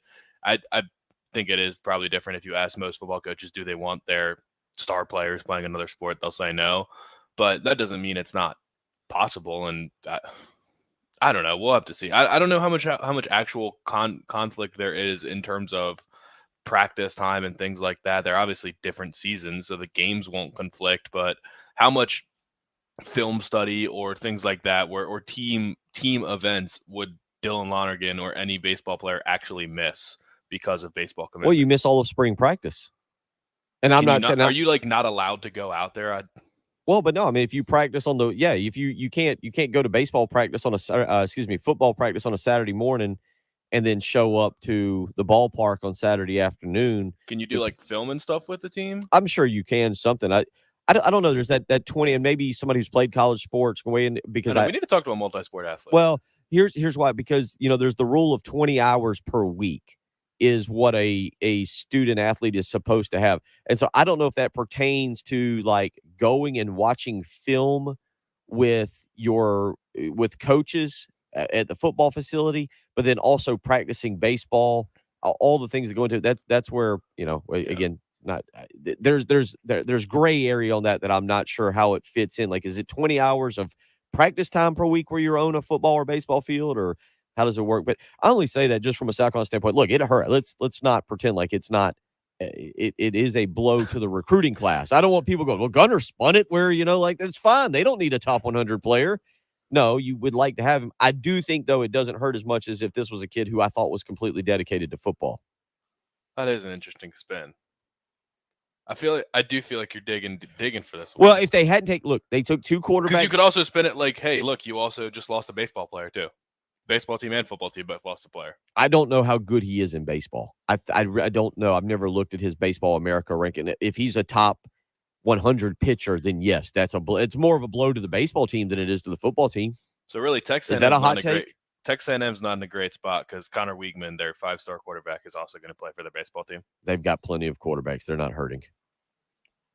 They're not hurting. That should be the take. That South Carolina's got plenty of quarterbacks. Well, that's my point. They took 2 of the last. We don't need a guy who's a multi-sport athlete. They've got one. 803-404-6100 if you want to weigh in on that. That was some recruiting news from yesterday. We'll get back into the games the top 5 football games of the SEC era that you would rewatch. Mine, I've got it narrowed down. I would go in, if I'm going in order, Patrick, I would go, I'm with it in order,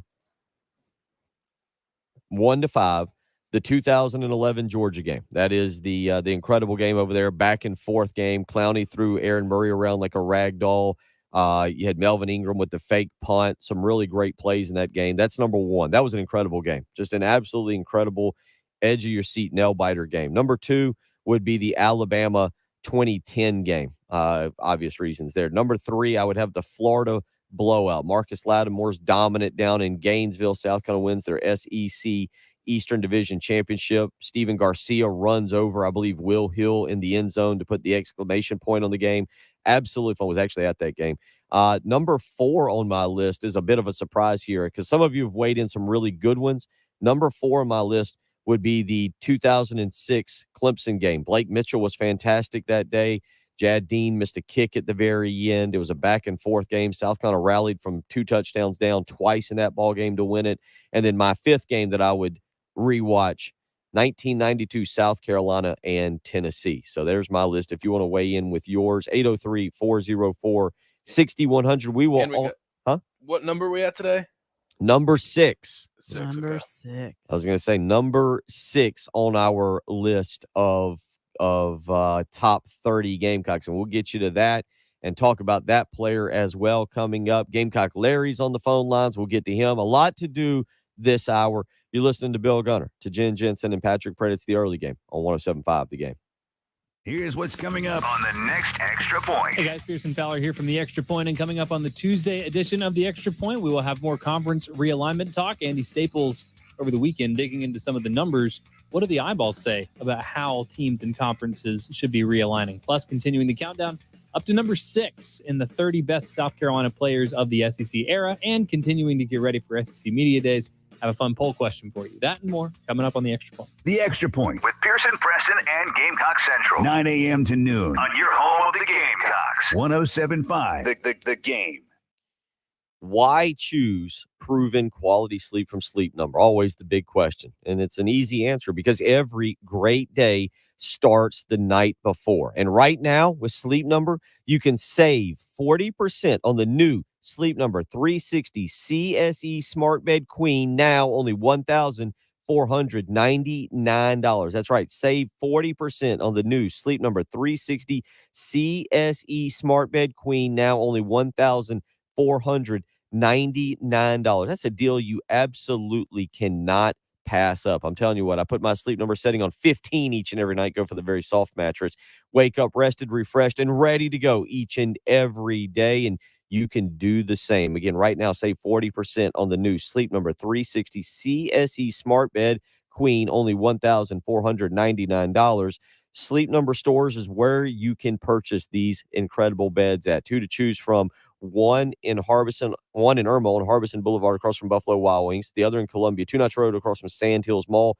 You can always visit them on the web, sleepnumber.com. You need a great night of sleep, especially during the summertime because you're staying up late, you're watching baseball games or your newest Netflix show. You need a great night of sleep. So make the switch to Sleep Number today and find out what a great night of sleep is truly like. 107.5 The Game traffic from the Shepherd's Glass Traffic Center. Shepherd's Glass, a true reflection of quality. shepherdsglass.com. We do have a report of an incident, I-26 westbound at mile marker 111, slowing things.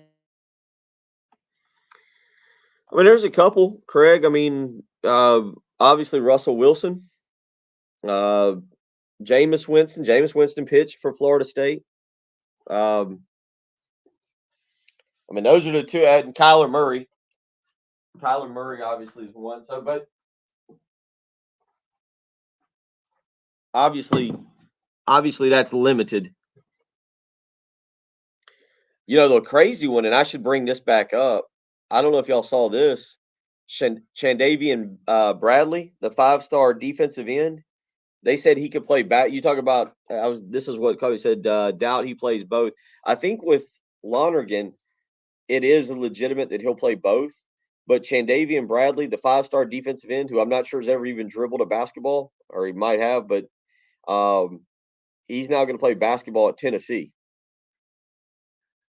Well, Jim, that's like saying Hayden Hurst. That's different. Chris Winkie didn't play baseball in college. Chris Winkie played baseball and then came back to college, like Hayden Hurst did, or like Corey Jenkins did.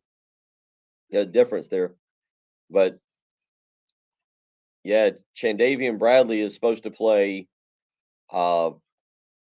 basketball. That's like the old North Carolina recruiting pitch with Julius Peppers that they still use on kids these days. Like, yeah, come play football, but you can also play basketball.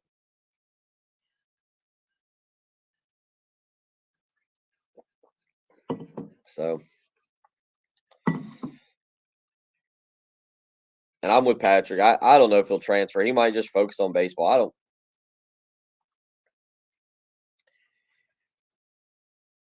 I don't know. I just think South Carolina with so many kids, and they're not bad kids. Like, that was kind of my point. Like, if you're playing, I think now if you're an SEC quarterback, I know even if you're a good pitcher. I mean, Patrick, I guess that's my point. I feel like it's a year-round job. Like, especially if you go somewhere like Alabama, where you're competing with like other elite like Ty Simpson and Eli Holstein. I mean, if you're playing baseball and not fully dedicated to football, I just feel like you're going to get left behind unless you're just an absolute stud. Well, he might be an absolute stud. He is one of the top 10 quarterbacks in the country. Yeah.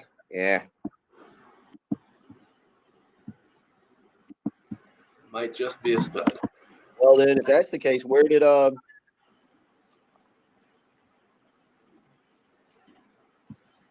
me go back here. Who?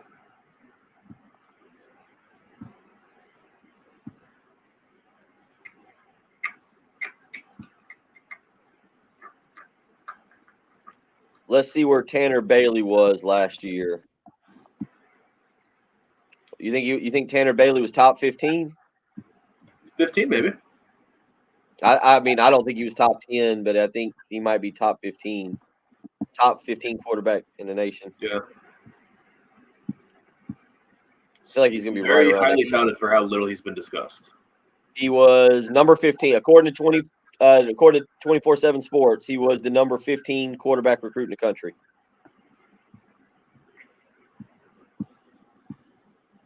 Braden Davis was the number 27.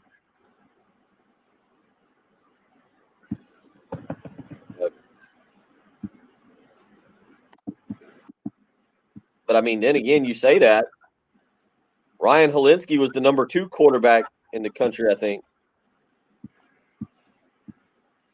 Yeah. Is that right? Am I right? I'll have it here. This is going to be his breakout year. What? His breakout year hasn't come yet. He's taking Northwestern to the conference. In Charlotte. With 10:15 to play in the first quarter, Dakereon Joyner and Jaheim Bell showed the nation that this underdog would have his day. Here are Todd Ellis and Tommy Suggs. BK puts the mouthpiece in. He wants to roll and throw it. First time this year. Slings one down the field. It's Jaheim Bell caught over the shoulder at the 30, at the 25, running away at the 10. 5. Touchdown, Carolina. Touchdown, Jaheim Bell. 69 yards, the first pass of the year from Dakereon Joyner. What did we wait for? Boom! Final score, Carolina 38, North Carolina 21. And that's our old-timey clip of the day, sponsored by Old Timey Meat Market, with 3 locations, Lexington, South Congaree, and St. Andrews Road in Irma. Broadcasting live from the Herndon Chevrolet Studios. This is 107.5 The Game. Stop by or shop online today and see why Herndon Chevrolet makes you smile. To celebrate Carolina's 30th anniversary in the SEC, it's 107.5 The Game's 30 for 30. The 30 best Gamecocks football players over the last 30 years. Number 6, defensive back, Stephon Gilmore. Throw picked off. Stephon Gilmore, a ton of green and a ton of speed. Touchdown, Carolina. Gilmore attended South Point High School in Rock Hill, South Carolina, where he played football, basketball, and ran track. Considered a 4-star recruit by Rivals.com, he chose the Gamecocks over Alabama, Tennessee, and Clemson. I was a player that's from South Carolina, so I grew up a South Carolina fan. Anytime I got a chance to come back, I come back because this is where it all started. His freshman year at USC, Gilmore earned freshman All-American honors from College Football News. For his career, Gilmore picked off 8 passes, had 7 sacks, 15 tackles for loss, along with 181 total tackles. Stephon Gilmore, interception in the end zone. Gilmore was named All-SEC twice and was part of 3 bowl teams at Carolina. I just try to lead by example. I'm probably not as vocal as that I should be, but I try to lead by example and go 100% of the time. He completed a 29-yard pass to Alshon Jeffrey in the 4th quarter of the 2010 Chick-fil-A Bowl. And he'll throw it. Wants the bomb for Jeffrey. He's got it. Gilmore was selected in the 1st round of the 2012 NFL Draft by the Buffalo Bills. Number 6, defensive back, Stephon Gilmore. It's 107.5 The Game's 30 for 30. The top 30 Gamecocks football players from Carolina's 30 years in the SEC. Keep listening as we count them down from 30 to 1 on your home of the Gamecocks. 107.5 The Game.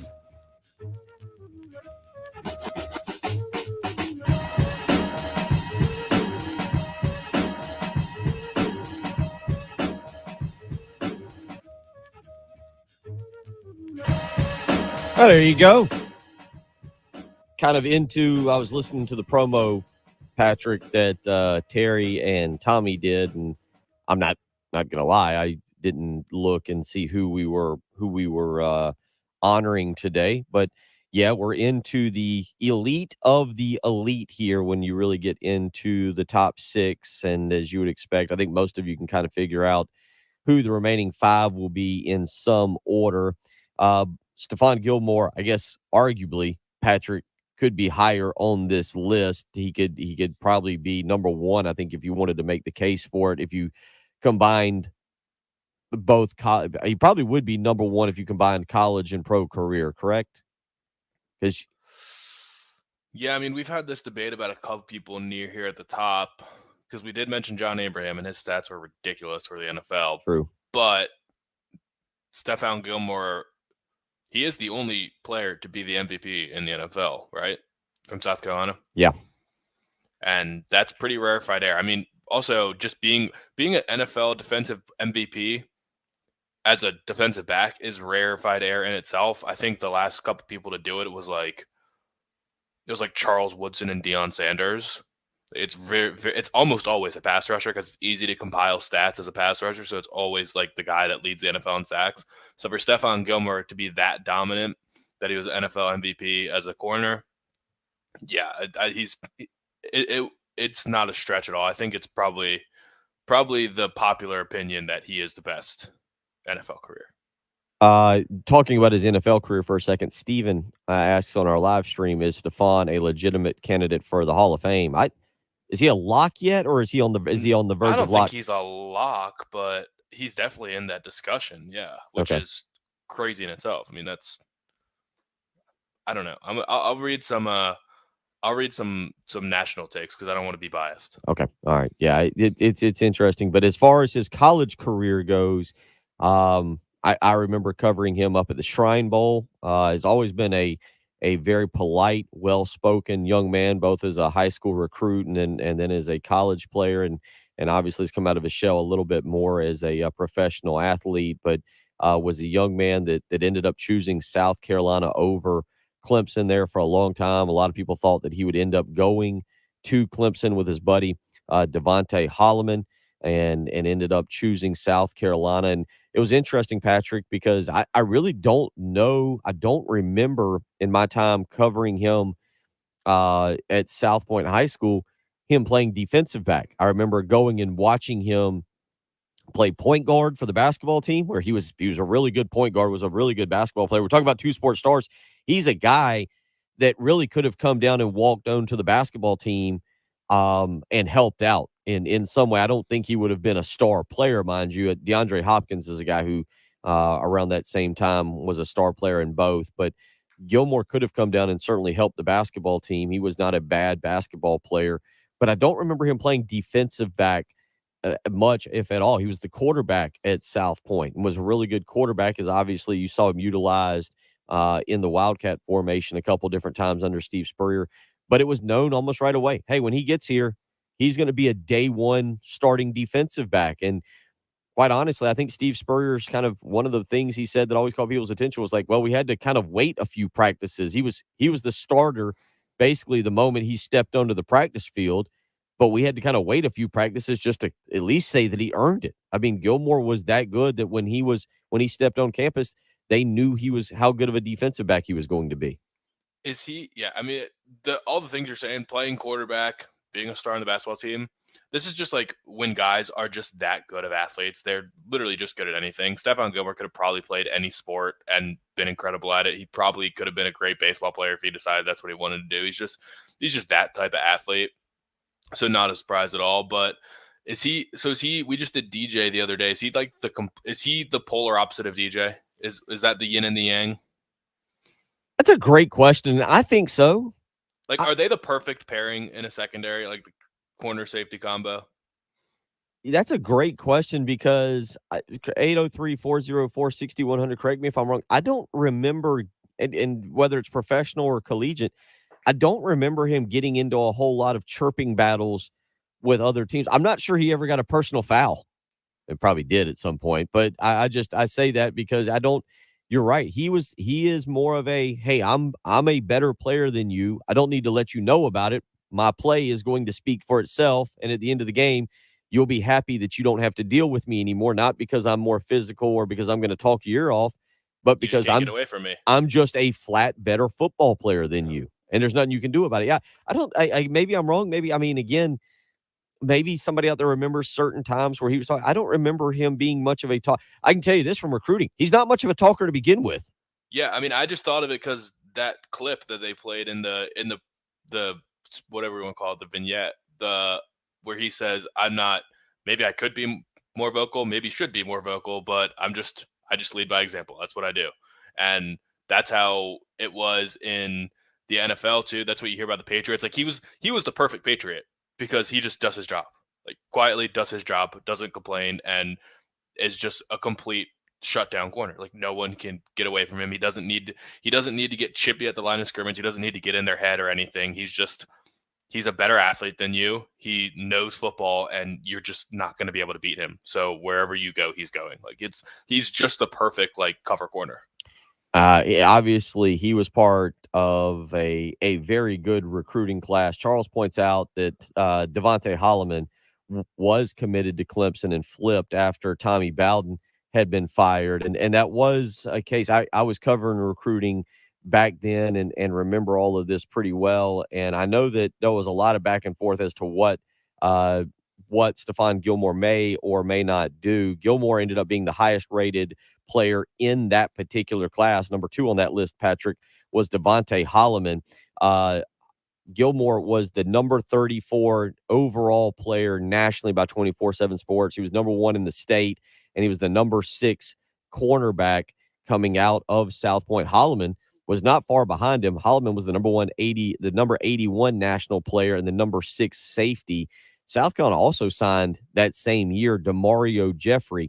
That class, Patrick, Gilmore, Holloman, Alshon Jeffrey was a part of that class as well, and DJ Swearinger. So your secondary, South Carolina secondary that would go on to be the linchpin of those great teams was signed in that 2009 recruiting class. Gilmore, Holloman, DJ Swearinger is a part of it. Also, there's a few other really good players that were a part of that class. Aldrick Fordham went on to a pretty good career. The linebackers, Josh Dickerson and Tony Strother, two junior college linebackers that actually started that Alabama game that we've talked a little bit about this morning. Jimmy Legree, who would go on to a pretty good career, was signed in that class. Justice Cunningham, who certainly was a very high quality tight end. Another guy in that class that obviously never made it, but a lot of people thought would be really good. Chris Payne, another safety out of Columbia, who was a 4-star prospect and a top 200 prospect, but never made it to campus. So very interesting to go back and look at that and see those names there. We'll continue talking about this. We'll get to Gamecock Larry and anything you want to weigh in on. 803-404-6100. You're listening to the early game on 107.5 The Game. To celebrate Carolina's 30th anniversary in the SEC, it's 107.5 The Game's 30 for 30. The 30 best Gamecocks football players over the last 30 years. Number 11, defensive lineman, Eric Norwood. Here comes Norwood. Sack! He breaks the record. Eric Norwood. Number 10, defensive lineman, John Abraham. John Abraham, 4th sack. The top figure for the Gamecock defense. Number 9, wide receiver, Deebo Samuel. Touchdown, South Carolina. A one-hand snag by Deebo. Number 8, defensive back, DJ Swearinger. Swearinger, he just had a penalty. 10-5. Revenge is something. Boom. It's 107.5 The Game's 30 for 30. The 30 best Gamecocks football players over the last 30 years. Keep listening as we count them down from 30 to 1 on your home of the Gamecocks. 107.5 The Game. Enjoying the summer, doing all kinds of activities. Maybe you just want to take the kids to the zoo and walk around, or you want to enjoy a national park or something of that nature. But if you've been experiencing pain in your joints and you're not able to move the way that you used to, you're not able to get out and enjoy life, it's time to call QC Kinetics. That's right. 803-281-6860 is how you can get in touch with QC Kinetics and get back to living the life that you deserve. You should be able to go and do things with your family during the summer months when it's most active. And again, if you've been suffering from arthritis, if you've had pain in your knees and your ankles and your shoulders, and you've been trying all kinds of different things, pain medication, steroid shots, you're even thinking about surgery, it's time to try the new way of doing things with regenerative medicine. Call QC Kinetics today, 803-281-6860. If you've got any pain in any joint, it's time to call and get that free consultation. 803-281-6860. They are the nation's leader in regenerative medicine, an advanced, exciting, and natural alternative that can give you lasting relief. So don't wait any longer. Make the phone call today. 803-281-6860. That's QC Kinetics. 107.5 The Game traffic from the Shepherd's Glass Traffic Center. Shepherd's Glass, a true reflection of quality. shepherdsglass.com. It appears we have just one accident to let you know if you are headed up from the Orangeburg area. I-26 westbound just after Highway 6. That would be exit 136. There is an accident there. Might see a little bit of rain today. Certainly no washouts, though, but expect some clouds. 88 for the high. Afternoon and evening storms tomorrow, 93. And by Thursday, a few storms, 89 for the high. But it's 74 right now at 107.5 The Game. Hi, everybody. This is Woody Wyndham here to talk about Pioneer Tree Service. Guy Gant's not with us anymore, but his girls are. Madison Gant just walked in. How you doing? Doing great, Woody. How are you? Good. Madison, I see. So I will bring it up, probably not this segment, but the last segment. But I do feel like we might have to address the Zach Wilson story from yesterday or 2 days ago. Did you see the John Morant thing yesterday? Oh, yeah, we got to get that. Yeah, Zach Wilson and John Morant.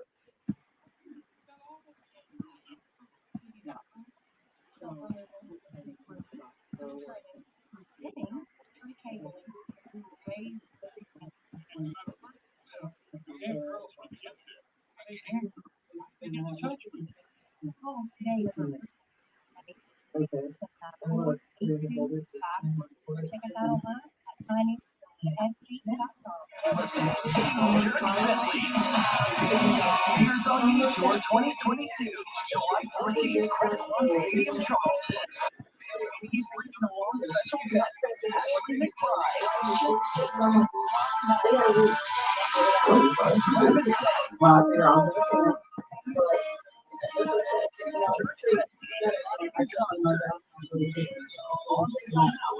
Mason.com. Presented by Brian Mason.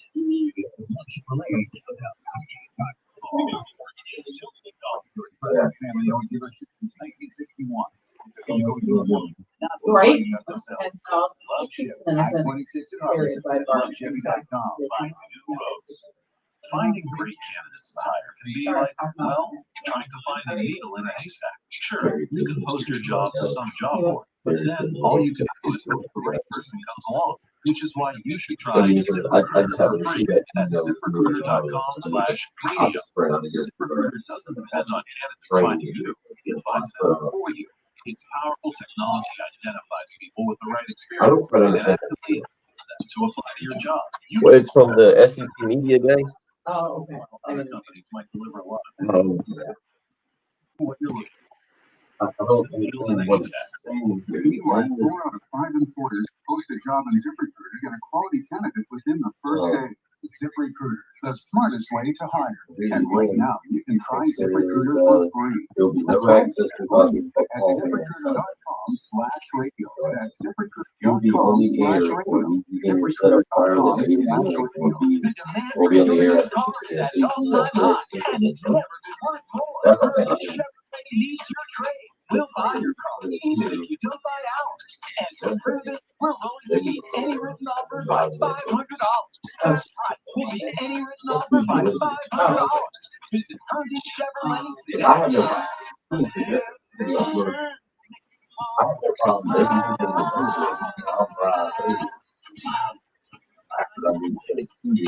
And I'll go there. I'm sure they can work around it, but It's basically just for Monday. That's the problem. Right.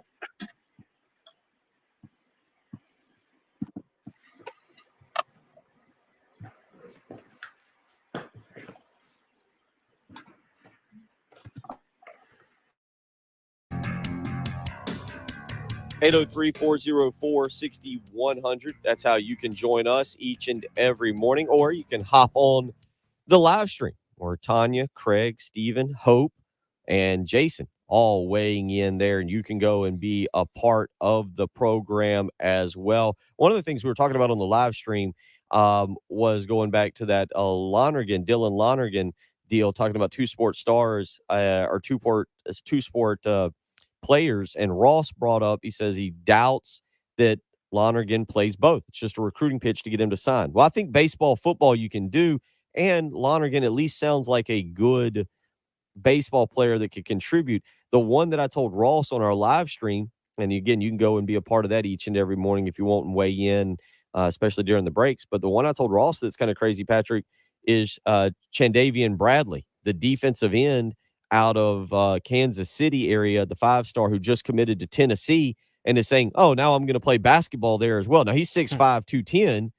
But that's the one where you think, oh, that's a recruiting pitch. There's no way you're playing defense. You're playing defensive end for the football program as a 5-star, and they might let him play basketball because at the end of the day, I've talked to a couple football coaches. They're like, yeah, if he's on the basketball team, we don't have to worry about him. Somebody's keeping an eye on him. He's not, it's not like he can go out and necessarily go partying. He's got to do practice. He's got games. Maybe he's in a little bit of a travel. Yeah.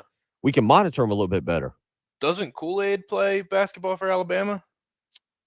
I'll look up their roster and see if he Pretty sure he was recruited here, at least his freshman year. Maybe he's not going to be on the team this year. Maybe because it's not going to be Josh Heupel telling Rick Barnes, hey, by the way, I got you. He's not playing basketball. If Rick Barnes was recruiting him to play basketball and this is like a joint thing and they're going in together saying, yeah, we both have a spot for you. We want you to play both sports. Josh Heupel is not going to pull an okey-doke on him and say, sorry, bud, he's a football player only.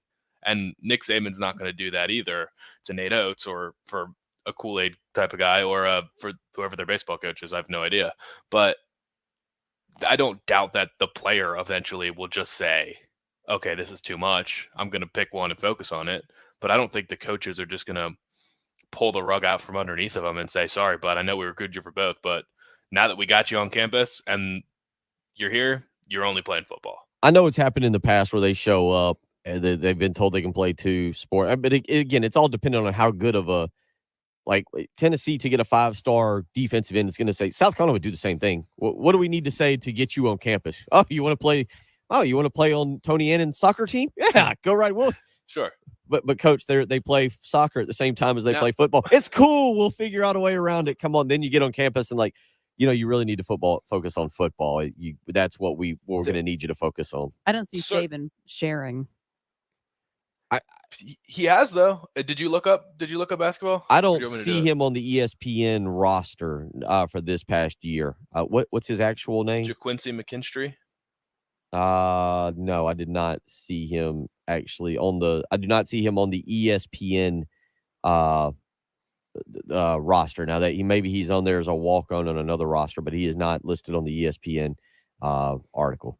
Okay. Or- But for someone like the kid that's coming in from DC that everyone's talking about right now, Nicholas Harbor, he's like the number one sprinter in the country, and track is going to heavily influence his decision. You're talking about Harbor, not Harper. Nicholas Harbor. Harbor. Okay, I'm sorry. Harbor. Yeah. And Chandaven Bradley for basketball too. Like sports that have a different physique or require a different physique, and these guys are pass rushers, maybe the football coach needs them to be 260 pounds, and because of track or because of basketball, they can't get to that level, or just 240, whatever the weight is, and they say, look, we need you to have like this level of mass on you, and that sport's preventing them from doing it. That could create an issue where the coach says, look, you got to be all in or you can't play football The anymore. thing about, and if you don't know who Patrick's talking about, Nicholas Harbor is a 5-star athlete out of the DC area. He could play tight end or he could play defensive end. Basically, he's going to tell the school where he wants to play, and they're going to say, yes, please, we will allow you to play that position. But the thing about him that's, say, different from, let's just use a Dylan Lonergan, Nicholas Harbor, from what I understand, who, by the way, is the number 7 overall player in the number 7 football player in the 24/7 Sports composite rankings, the number 7 overall player, again, not just by position, is my understanding. What I read about him is he's an Olympic level track sprinter. Now, this isn't some dude who just runs on the track and does fairly well. This is a guy that is an Olympic level. The one that I first remembered because of what they did, and I think it came down to Clemson and Arkansas, and so Clemson fans may remember this, was Ahmad Carroll. Remember Ahmad Batman Carroll? And I remember him because he went on an official visit to Arkansas, and as part of the recruiting pitch back then when recruiting was really wild, they had a Batmobile that they drove him around in on campus, which I'm not sure if that was legal or not, but they did it, and he ended up going to Arkansas. But he was an Olympic level track athlete in some form. And he went to Arkansas with the understanding of, okay, I think, and Clemson fans can correct me if I'm wrong on this, but I think the reason he technically chose Arkansas over Clemson was he liked the Arkansas track program better than he did. But Ahmad Carroll was the first one I remember being like that, but because he was an Olympic level, whatever the track sport he was in. Harbor's the same way. Yes. And that's why I was reading about his recruitment in South Carolina. People are all fired up right now because he said South Carolina was his favorite visit.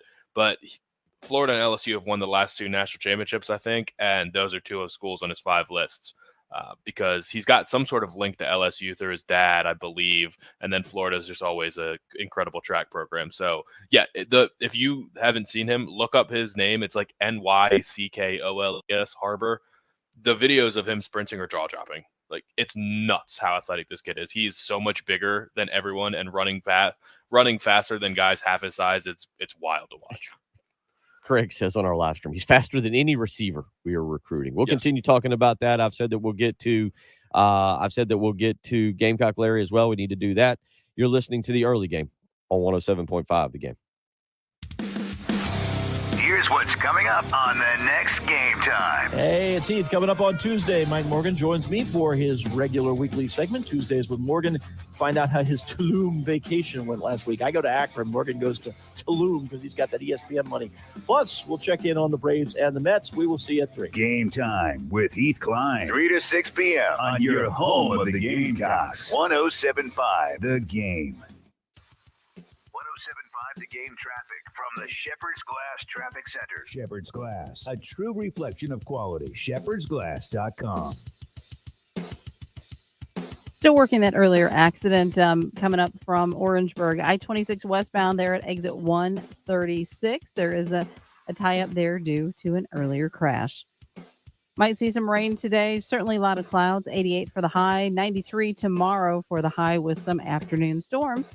But it's 75 right now. 107.5 The Game. Sponsored by Indeed.com. If your business is feeling a summer hiring wave, then you need Indeed. Their all-in-one hiring solution makes it easy to attract, interview, and hire candidates. Visit Indeed.com/credit and get $75 towards your first sponsored job. Terms and conditions apply.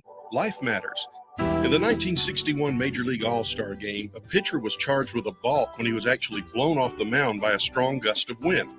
In all, there were 7 errors, an All-Star Game record, all caused by forceful winds sweeping through Candlestick Park in San Francisco. When one of the managers complained to the umpire, the man behind the plate told him that was the nature of baseball in Candlestick. You gotta expect crazy wind in the stick, he said. Yep, life is like that. You gotta expect some crazy stuff. In this world, Jesus said, we will have troubles.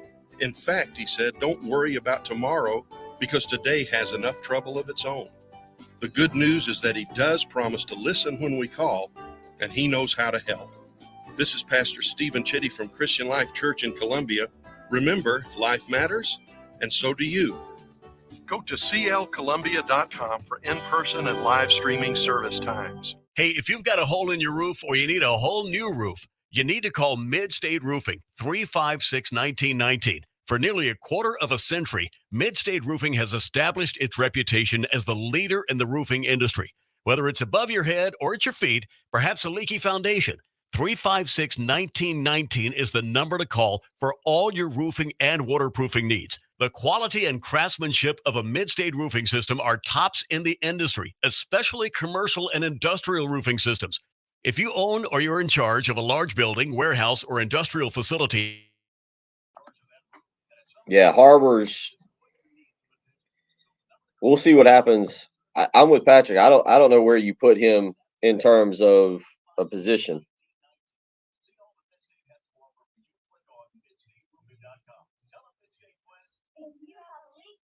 That's me, but I don't. I would rather him play defensive end. I don't know. I feel like he could make. I don't know who it is. Craig, I will admit I'm tired of these welcome homes where we're not going to find out for months on end.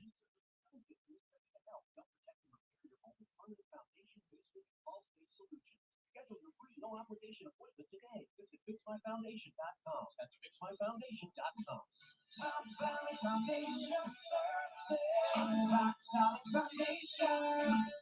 Summer is finally here. That means the kids are out of school and they are ready to jump into the pool and enjoy their pool this summer. Parents, is that pool clean? If not, it's time to call Corley Pool Solutions. Every pool has its own personality, and you cannot just trust the pool store representative to properly diagnose your pool's issues. You need Tracy Corley with his 20 years of experience in the industry coming to your house each and every week for a weekly cleaning with no contract, flat rate pricing, including all the chemicals, and taking care and maintaining your pool. So call Corley Pool Solutions today, 803-445-8109. Again, that's 803-445-8109. Again, weekly cleaning, no contract, flat rate pricing, including all the chemicals, and the man himself, Tracy Corley, is visiting your home each and every week to maintain that pool. He'll keep the kids happy. He'll keep you happy. Make sure this summer, Corley Pool Solutions is maintaining your pool. 803-445-8109. Broadcasting live from the Herndon Chevrolet Studios. This is 107.5 The Game. Stop by, shop online today, and see why Herndon Chevrolet makes you smile. With Phil Gunter, Patrick Perez, and Jim Jensen. Home of the Gamecocks. The early game, 107.5 The Game.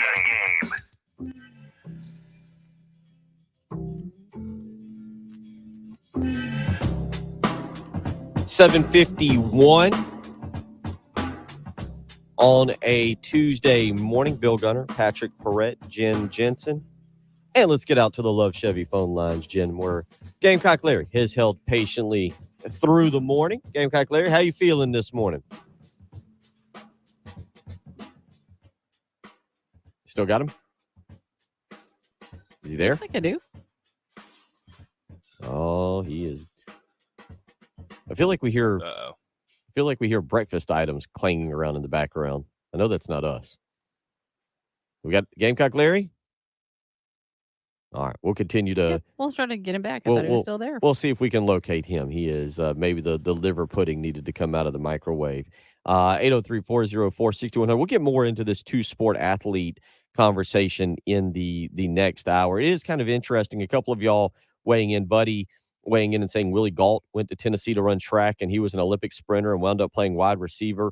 Zach weighing in and saying the two-sport guys never work out. Bo Jackson is the only one, I think, that worked out. McElwain didn't work out. He should have stuck to baseball. And then mentioned Stone Blanton. And Hot Sauce Ross saying, didn't Sean Carson play multiple sports? And then Evan Henson. Carson tried. I don't think he made the baseball team. Maybe he did. Maybe he got a few at-bats. I don't think he was with them very long. And then Evan Henson did indeed play on the basketball team a little bit. But again, it's one thing for I know this for a fact where football coaches will not mind guys playing basketball because, again, it really doesn't overlap with the seasons. Football is going to control it. And then also the football coaches feel a little bit better because they've got a little bit of help monitoring that player who now his workload doesn't decrease. He's having to do workouts, school, and he's having practice or whatever they may have, and he's traveling. A couple of you weighing in. It's kind of counterintuitive just because the seasons are so close to each other. But I guess the football coach doesn't care because football is always going to take precedent. Right. Correct. So basketball coaches probably don't love having football players. I don't think you have. I don't know if you've had great basketball players that played football. Like a couple of you weigh in and point out Bruce Ellington. And that's true on Ellington. But I think Ellington, he ended up being more of a football player that was playing. I don't know if you have basketball players that are playing football. Like Charlie Ward is one that I would use as an example. There's a couple. We'll get to this. We'll continue this discussion in hour number 2. Let's get out to the Love Chevy phone lines where Gamecock Larry is ready to go. Gamecock Larry, how you doing this morning? Well, I ain't doing too good. Had a couple of bad days the last couple of days. I'm all right now. I think they finally got me squared away. But y'all ain't talking nothing about. I decided that I wasn't going to talk about this baseball team. Julian Bosnick transferring to Arkansas. That guy's running players off and taking retreads from Clemson. But let's talk about this football commitment and all that. I'm not worried about this quarterback going to Alabama because that's a couple of years from now. But I believe we're going to be, I know we're going to have a good football team this year. And I just want to, I get all mixed up. I just want to tell 107.5 and Gamecock Nation, it's 22, I think, days for trash talking time, August the 1st.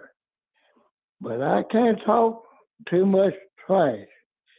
I'm going to have to take it easy because we don't have, well, I'm on the second week, I'm going to talk a little bit of trash about them Bulldogs.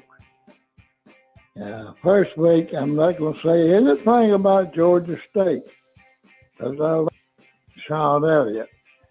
But we better be ready, and I think we're going to be ready. And I'm going to make my first prediction for the 2022 season. It's going to surprise some of you all. But the starting quarterback for the Gamecocks in 2022 will be Luke Doty. He will take over. Now, I got one other thing to say. I want to say I love 107.5. I love Gamecock Nation and all. But the old man's getting old. But I want to thank them doctors out of the emergency room yesterday. I mean, I was pretty bad off yesterday, so they say. But Dr. Carroll, Dr. Macon, Dr. Hunt, I can't name all of you all. You know who you are. Nurse Luke, Nurse Chucky, I appreciate all that you've done keeping the old man going. But I'll tell you, if you don't have from me anymore too much, just remember Gamecock Larry loves all of you all. And I'll hang up now. And Bill, I got one thing to say about my buddy Bill. Bill, you getting, well, let me find the, oh Lord, you know what? They got this guy on, come on at 12 to 3. Man, he can talk. Boy, he can talk. And you're trying to get like him, Bill. You don't want to do that. You know better than that. You want to, that's all we got to say. Love all y'all. Go Gamecocks. 12-0. Be in the Final Four in 2024.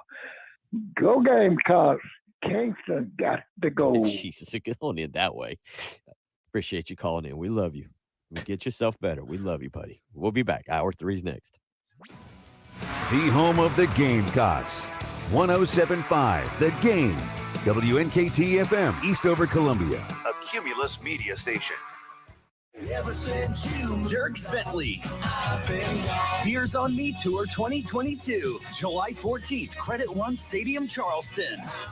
And he's bringing along special guests, Ashley McBride. Let's just stick to the one night standard. And Travis Denning. You know who, and the name is Dierks Bentley, live in concert. Cause the beer's on sale now at livenation.com. Presented by Live Nation. You do not want to miss this. Zerust Carpet and Air Duct Cleaning's huge summer sale is going on now. 15% off all cleaning services, carpet, rugs, upholstery, tile, and even air ducts, all 15% off. Use promo code SUMMERSALE at ZerustColumbia.com. Zerust is the right way to clean. In today's digitally driven world, the internet has become more than just a convenience or a luxury. Among other things, it keeps family members connected with loved ones, workers connected with their jobs, and students connected with their instructors and lessons. That's why the U.S. government created the Affordable Connectivity Program, also known as the ACP. This program provides eligible low-income families with discounts of up to $30 a month to help pay for their internet service. And here at FTC, we're proud to participate in this important program. FTC urges all eligible households to take advantage of this helpful program. To learn more about the ACP and to see if you qualify, visit acpbenefit.org. Potential applicants can also get more information by calling the ACP helpline at 877-384-2575. That's acpbenefit.org or call 877-384-2575. Hey, it's Terry Ford from 107.5 The Game, hanging out with our buddy Adam Vance from Sound and Images. Adam, everybody knows about the events that you folks do over at SNI, but there's a lot more to Sound and Images. Please explain. Terry, yes, thank you for asking. It's almost like we scripted this. Never. We would never script any of this, Adam. There we go. All right, now we're off and running.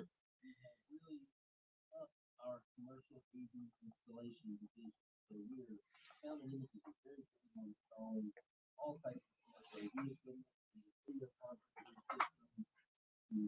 systems, stadiums, gymnasiums, you name it, any kind of commercial audio visual application you think that we're pretty much involved with. We can sign into restaurants, business, et cetera, et cetera, et cetera. Thanks a lot, Adam. If you want to hit up Adam Vance over at Sound Images, just call 803-791-3925 or go to soundimages.net. Hi, I'm Connie Britton. I support Made in America because they help provide over 6 billion meals to people in need each year. Learn more at feedingamerica.org.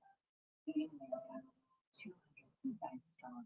What we're talking about on 107.5 The Game. Sponsored by Love Chevrolet, your trusted family-owned dealership since 1961. Love Chevy, I-26 at Harbison, and at lovechevy.com. Find new roads. The early game with Bill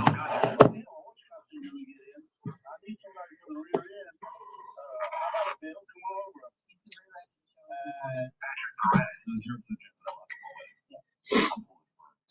There's a 0% chance of the future of Mrs. Perret to put her foot down, and she can try. 5 feet of victory.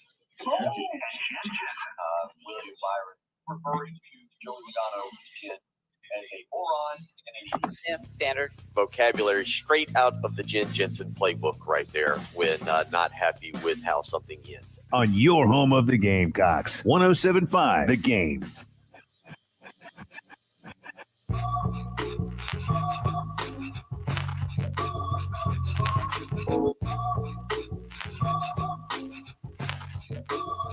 .802 on a Tuesday morning. Bill Gunner, Patrick Perrette, Jen Jensen. Yeah, keep Gamecock Larry in your thoughts and prayers there. The old man doing pretty good this morning. Sounded much more excited there by the end of that segment, Jen.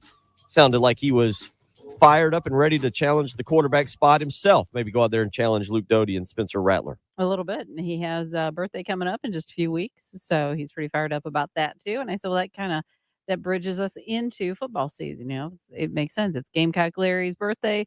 It's trash talking time and then football. He's still got to talk trash to Sean Elliott. Well, we love Sean Elliott. Sean Elliott will forever be a Gamecock, except for on September 3rd when he comes in as a Georgia State Panther. At that point, we will disown him. The gloves are off, man. That's right. You have to talk. You still have to talk trash to him in the week leading up. But then on the Sunday morning afterwards, we can accept him back into the family.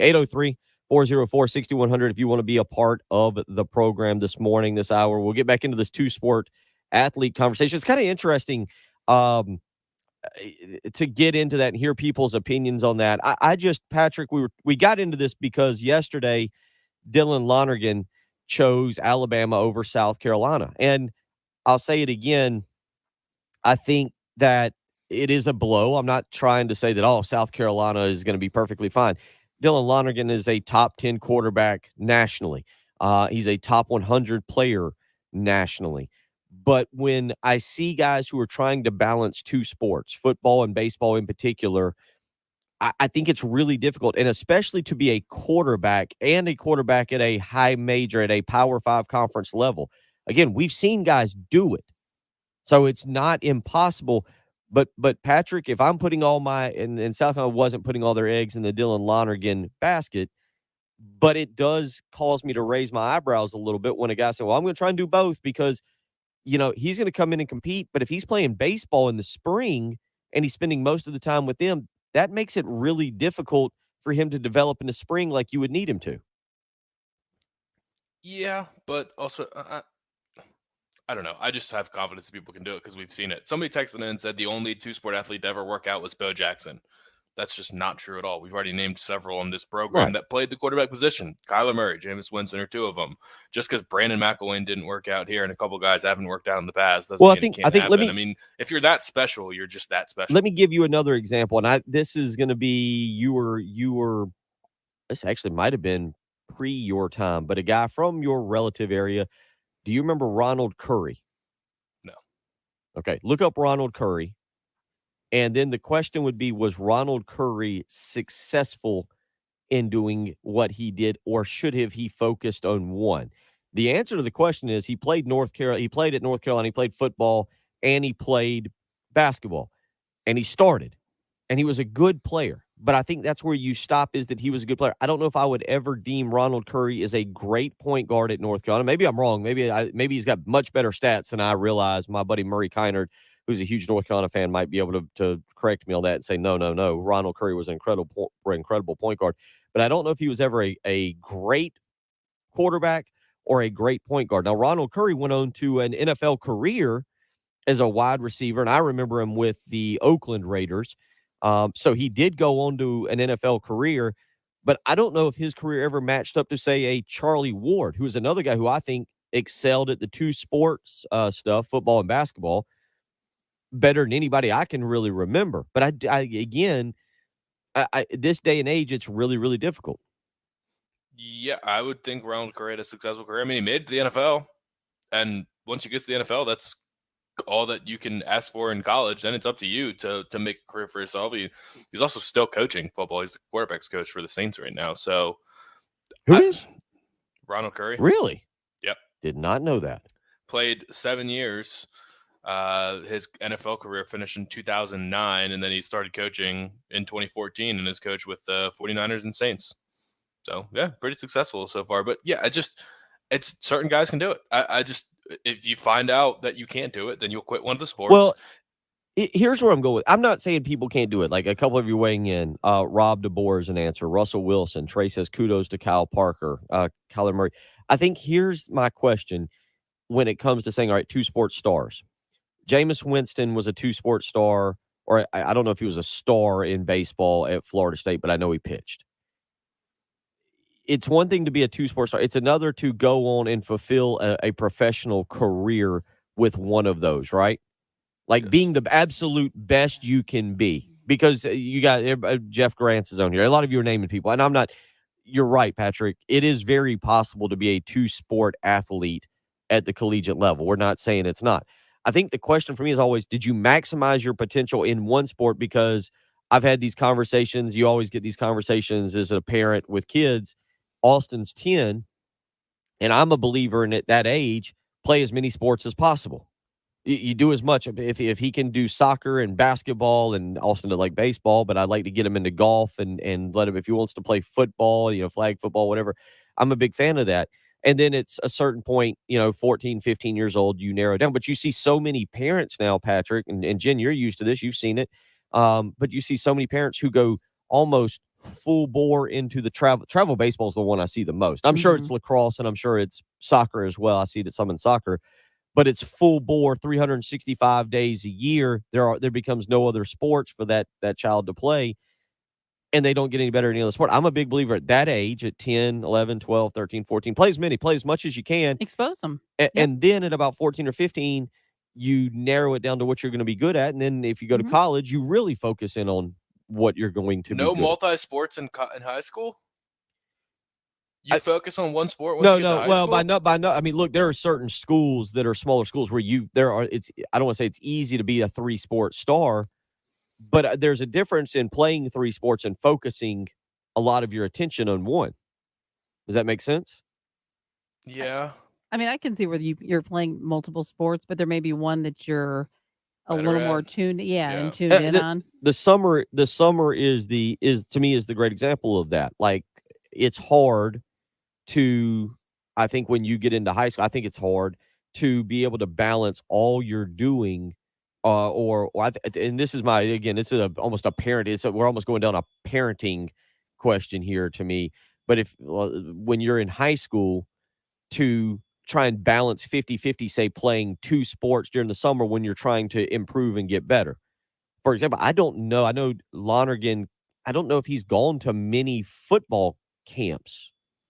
I haven't read about him at football camps. I know that, but I know like this past weekend, he was playing in a travel ball tournament somewhere. I know Mark Kingston was watching him. I saw John Whittle from the BigSpur.com report it. And like Hank says, Julius Peppers. Well, Julius Peppers was a great defensive end for North Carolina. He was an okay basketball player. Basketball occupied his time. I'll pull up his basketball stats real quick.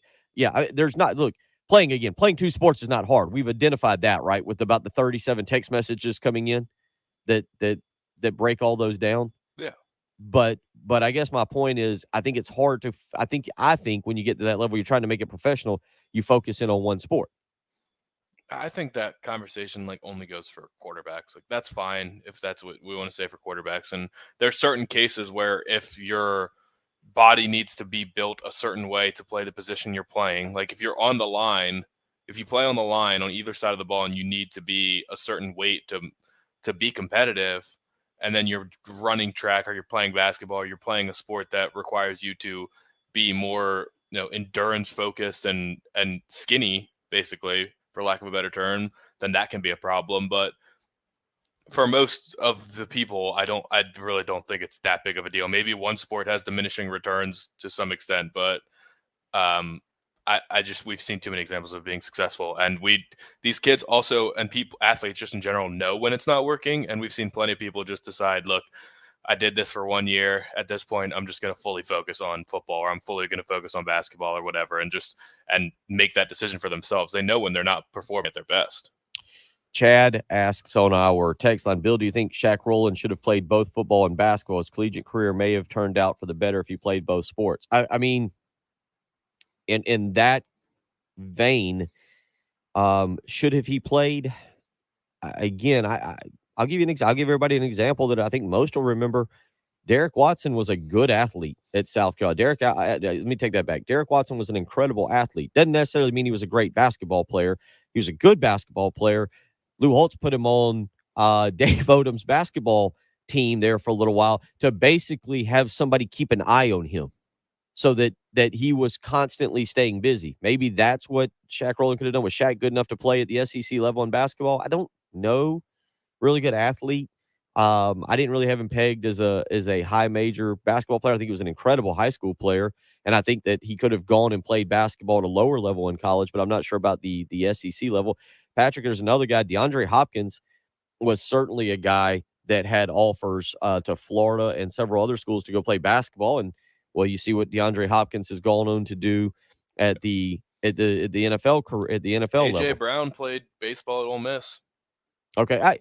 So we're not saying people can't do it. And again, a lot of you are weighing in. I've got a Ray Guy one here from an anonymous texter. So yeah, we've got plenty of people here that certainly can do both. I think the question is, at some point during your collegiate career, do you choose one to focus on more heavily to go professional? Kyler Murray, I guess, would be an example of one who didn't have to. Russell Wilson's another one. I think that's my question in this. I don't know if there's an answer to it. I know a lot of people have opinions, but I'm kind of interested to hear your opinion. Is there one when you get to college that you have to focus on a little more in order to try and make it professionally? Do you have to do that? Do you have to focus on one more, a little more? Probably, but not necessarily. I mean, you can still do all of your work for one sport, and it depends what the two sports are. If it's football and baseball, I don't know. Maybe I haven't played baseball since T-ball, but I assume you have to see a lot of pitches. So if you're fully focused on football and you're sacrificing maybe at bats or like extra reps, and that can be a problem. But in terms of doing your lifting and doing all your on-field work in football, there is a limit to which you need to stop. Like, you can't just lift all day and get stronger all the time. So in those off times, I don't know, maybe you go see pitches, or when you had a baseball workout, you just go watch film and like get better mentally. There's always time in the day. Athletes don't wake up and work all day on their craft and then go to bed. Like, you need to rest the body and the mind too. So there's always time. I don't think the two sport deal is ever a detriment. 803-404-6100, kind of it's an interesting topic. And again, a lot of you are just sending in names that work. And I don't know if we're coming across as saying you can't do it. I feel like Patrick's become more adamant that you can do it, which is, I'm not arguing with any of that. I guess it becomes a little bit more of an interesting conversation as it pertains to what we see now. And I think some of you as parents out there, I think a lot of you are in my boat in terms of having younger kids that are growing up playing sports. I know some people who weigh in. I think Richard, who weighed in earlier, hopefully he's in bed now because he's out in Las Vegas. But I think his sons were being recruited as collegiate athletes. Jen, your son played multiple sports at Lexington High School. You're familiar with it. It's an interesting question more as a parent, I think. We're also talking about like people that are just different breeds of athlete. That's than true. Myself or anyone that we probably know. It's true. It's true. Like, if you're able to play, like Dylan Lonergan is a different level of athlete than anyone we're talking about here. So he can do it because he's just that good. True. And some people are just that good. Like Kyler Murray is just that good. Yeah. But if you want to weigh in on that, 803-404-6100. That's how you can be a part of the program. We'll get into that. And I do want to get into two stories that one of them is from yesterday specifically, and it involves Ja Morant and ESPN and the stupidity that ESPN can provide sometimes. And the other one, I think, is more lighthearted. Zach Wilson is in the news, and it involves your Commanders a little bit there, Patrick, and it involves some other stuff. And it's a summertime topic to be for certain. So we got plenty we'll get to. Also, Tiger Woods, we'll get you some audio of him. He was speaking about the Live Golf Tour over at the Open Championship. We'll get you some audio of that. So plenty to get into this hour. 803-404-6100. You're listening to The Early Game on 107.5 The Game. Here's what's coming up on the next halftime show. Halftime show for Tuesday. Terry Ford, Tommy Moody, Jay Phillips still laying on the beach Sunburn, what do you think? Not yet. A little too cloudy today. So while Jay's gone, Tommy and I will run the show. Number 6 on Tuesday as we're rolling. This one is a no-brainer as well. That we can say. Yes. That's it. That's all we're gonna say. I don't know where Shaq is at. I'll find out, Sonny. I don't know if he lives in Dubai. I know I haven't seen him around Lexington, but I'll ask around and see if I can get an answer for you on that. UCLA, Southern California, going to the Big Ten. I know we're about to wear that out, but I think there's a negative involved here. Other than bank account, I think there's a big negative involved here I want to elaborate on. When we get to that, Tuesday, Terry Ford, Tommy Moody halftime show. The halftime show with Jay, Terry, and Tommy on your home of the Gamecocks. 107.5 The Game.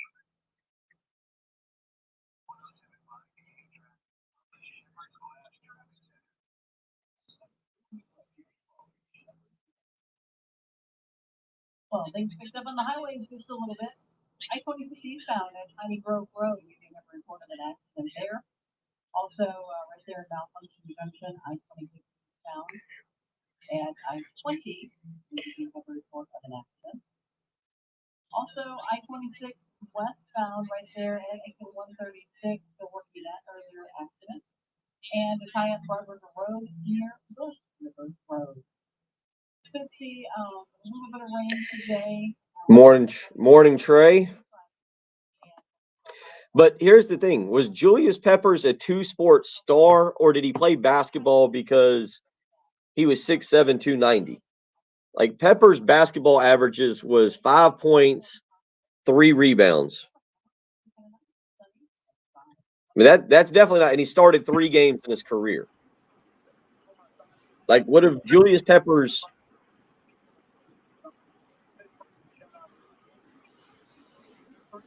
yeah, there's a lot there. But, yeah, I don't – like, I wouldn't able to – that's another point of this, Patrick, is there are certain guys that have done it, but would you label them stars? Because, again, like the Julius Peppers thing, Julius Peppers played basketball because he basically was such a superstar football player that he wanted to play basketball.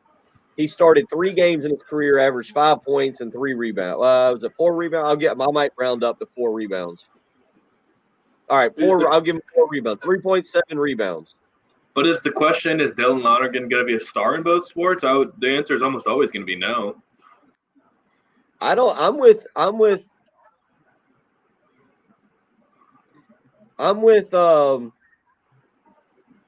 looking at the text messages real quick.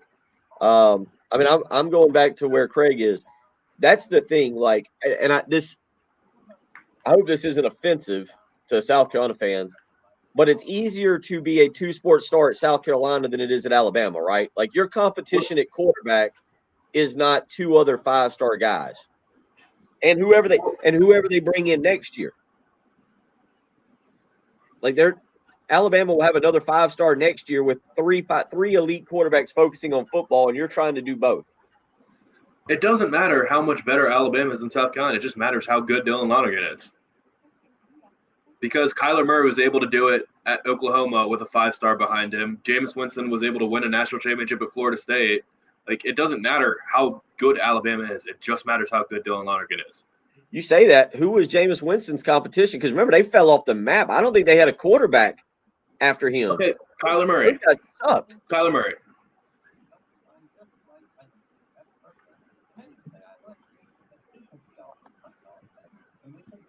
Let's go back and see who was. Did Kyler Murray follow Baker Mayfield? Yes. Well, who was the next quarterback after Kyler Murray? And I know the answer to this one. Spencer Rattler. No. It was a transfer. Wasn't it a transfer? Didn't it go? It was Jalen Hurts. Yeah, it was Jalen Hurts. That's what I'm saying. So they didn't even have another quarterback on the roster. They had to go get a transfer.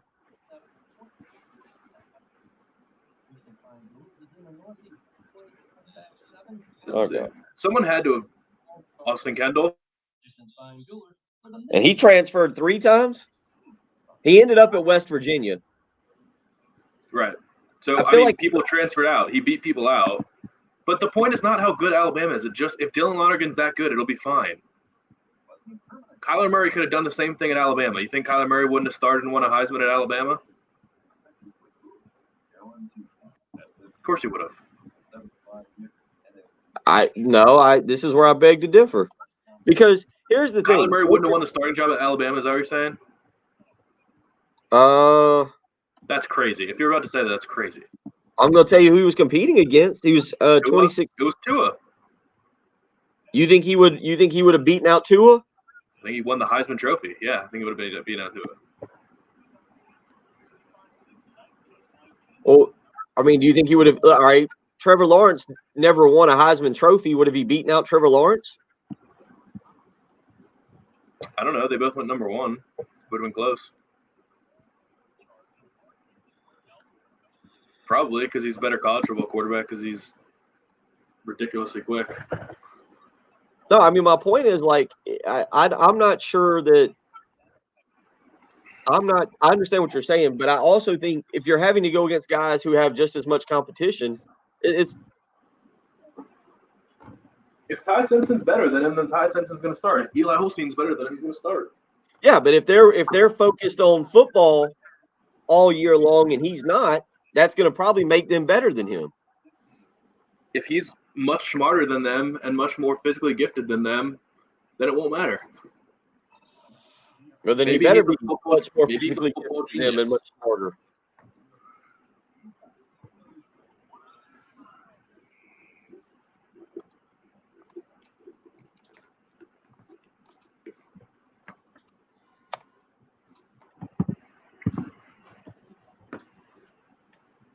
Probably hold that. Let me see if I can get to it.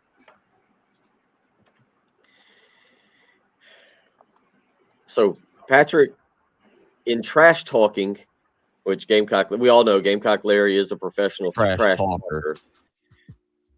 But in trash talking, how poorly does it reflect upon someone if they quote you saying that you would cook the greatest of all time, and it turns out that was a made-up quote?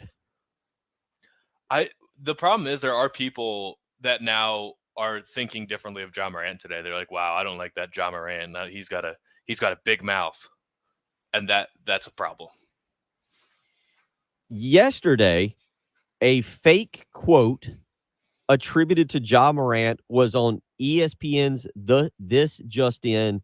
It is a show hosted by David Jacoby. He was filling in for Max Kellerman and NBA analyst Kendrick Perkins. Now, I will admit this, Patrick. Kendrick Perkins has grown on me a little bit. I initially did not like him, but now I've kind of slowly come around on Kendrick Perkins as an NBA analyst on ESPN. John Morant, in a fake quote, Morant said Jordan would be just another superstar if he played today.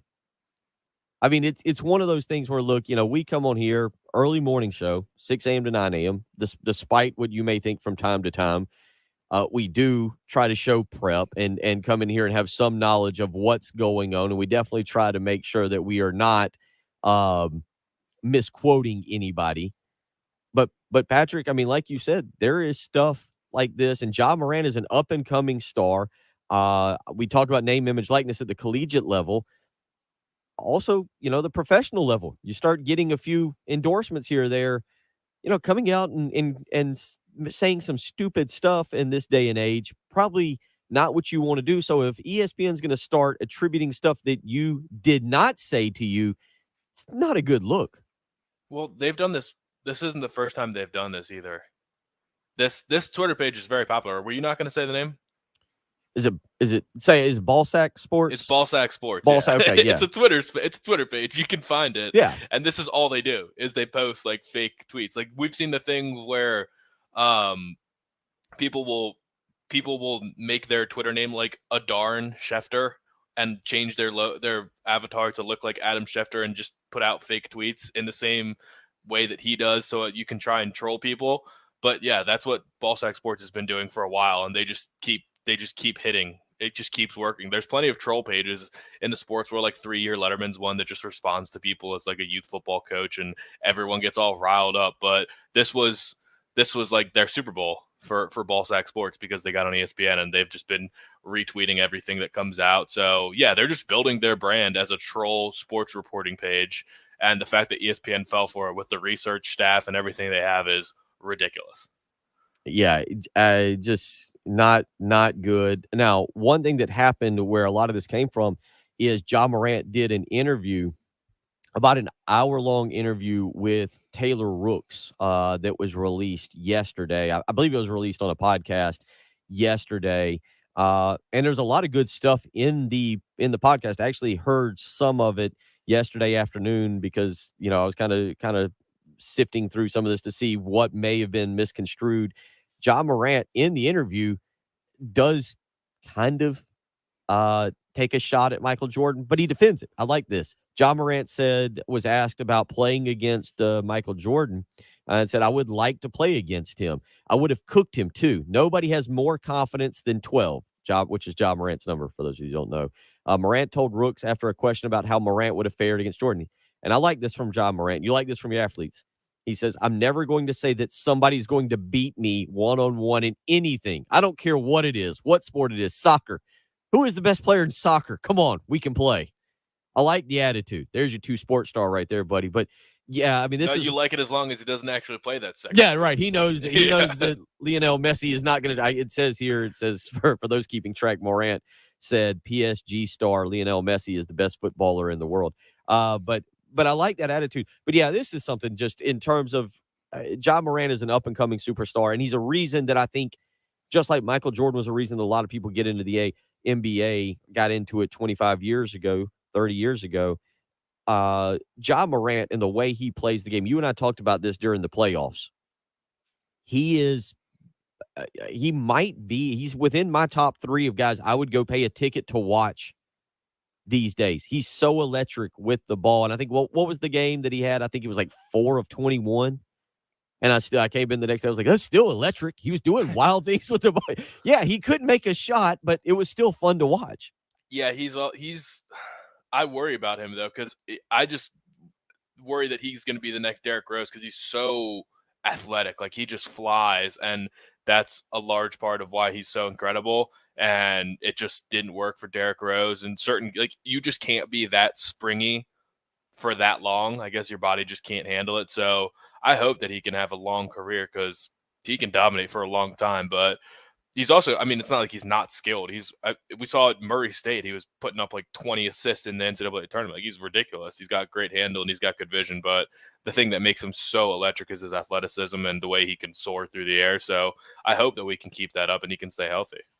803-404-6100, how you can join us. Coming up next, we'll let you listen to a little bit of audio from Tiger Woods speaking at the Open Championship as it pertains to the LIV Golf Tour and the PGA Tour. We'll also get back into our countdown of top 30 Gamecocks of the SEC era. Number 6 on that list, Stephon Gilmore. We'll kind of wrap up his career a little bit and talk about him as a Gamecock as well. Again, if you want to weigh in, 803-404-6100. You're listening to The Early Game on 107.5 The Game. To celebrate Carolina's 30th anniversary in the SEC, it's 107.5 The Game's 30 for 30. The 30 best Gamecocks football players over the last 30 years. Number 6, defensive back, Stephon Gilmore. Throw picked off. Stephon Gilmore, a ton of green and a ton of speed. Touchdown, Carolina. Gilmore attended South Point High School in Rock Hill, South Carolina, where he played football, basketball, and ran track. Considered a 4-star recruit by Rivals.com, he chose the Gamecocks over Alabama, Tennessee, and Clemson. I was a player that's from South Carolina, so I grew up a South Carolina fan.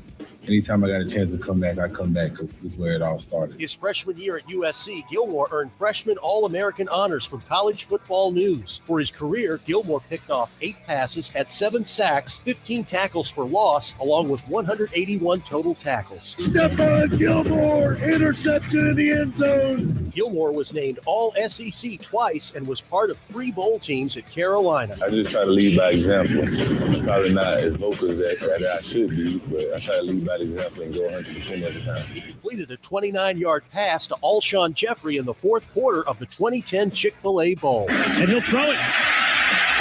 Wants the bomb for Jeffrey. He's got it. Gilmore was selected in the 1st round of the 2012 NFL Draft by the Buffalo Bills. Number 6, defensive back, Stephon Gilmore. It's 107.5 The Game's 30 for 30. The top 30 Gamecocks football players from Carolina's 30 years in the SEC. Keep listening as we count them down from 30 to 1 on your home of the Gamecocks. 107.5 The Game. 107.5 The Game traffic from the Shepherd's Glass Traffic Center. Shepherd's Glass, a true reflection of quality. shepherdsglass.com. Still working an earlier accident, I-26 eastbound at Piney Grove Road.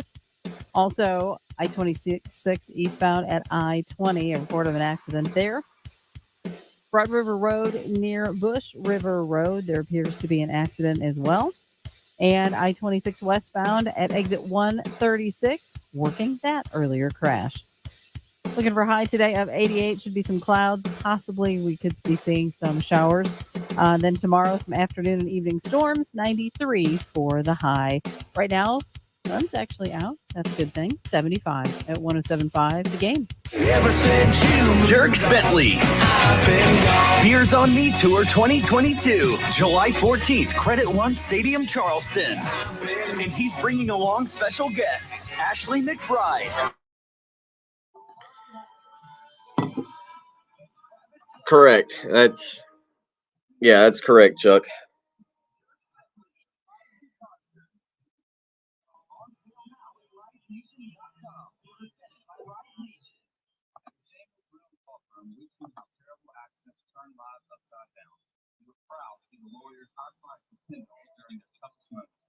I'm Jason Reynolds. Call me when your family is faced with any serious injury or death. And I'm Stephen Sanders. When you're hurt work, I go to work. You need medical treatment and workers' compensation, you need them. You need the experience and passion you need, and you need it most. Samuel Reynolds. True injury, true work. 779-4000. Just as you feel the effects of the summertime heat, your house feels it too. Lack of rain, high humidity, and random storms wreak havoc on your home's foundation, causing wall cracks, sticking windows and doors, mold, and musty smell. South Valley Foundation Services knows this and is ready to help. They'll protect and repair your home with permanent foundation cost-based solutions. Schedule your free no-obligation appointment today. Visit fixmyfoundation.com. That's fixmyfoundation.com. South Valley Foundation Services. Rock solid foundation. We keep the clutter out of your gutter. Call on the letterman. The government has been providing top-notch service throughout the Midlands for over 47 years, building their business on relationships, not gifts. Call them today at 791-7117. That's empowered.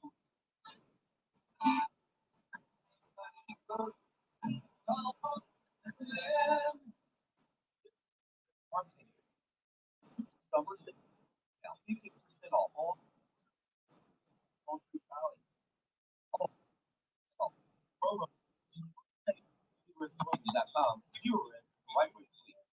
Finding great candidates to hire can be like, well, trying to find a needle in a haystack. Sure, you can post your job to some job board, but then all you can do is hope the right person comes, which is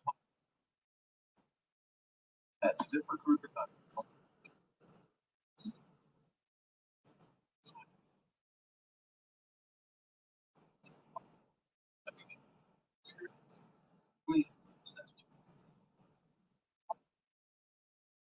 So,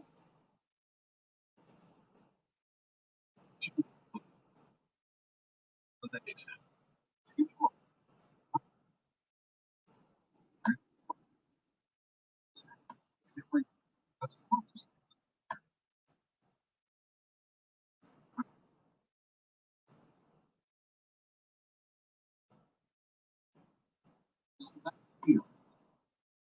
Slash reading.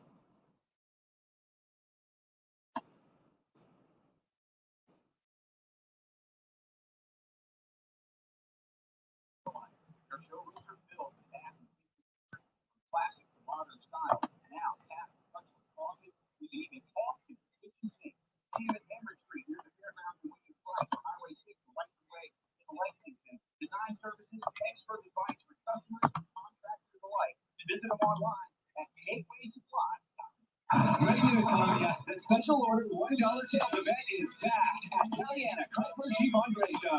For just $1 down, you can special order the exact Jeep you want. Plus, we'll give you a $1,000 special order discount. Special ordering not right for you? That's okay. We've got Bro, you're so short. I can't even see behind the monitor. What's up? This is our sales guy, Josh, who is not funny or good looking. Hey, Patrick, I miss you. Hey, Josh. Or knows how to look into a camera.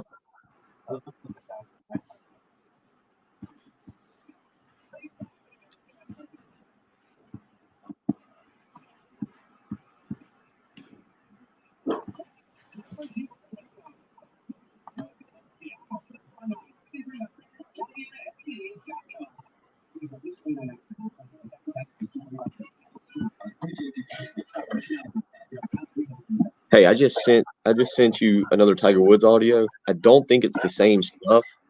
It didn't sound like it. If you can check and just give me a thumbs up in a second, and we'll play this first one coming up, okay? We're good on that.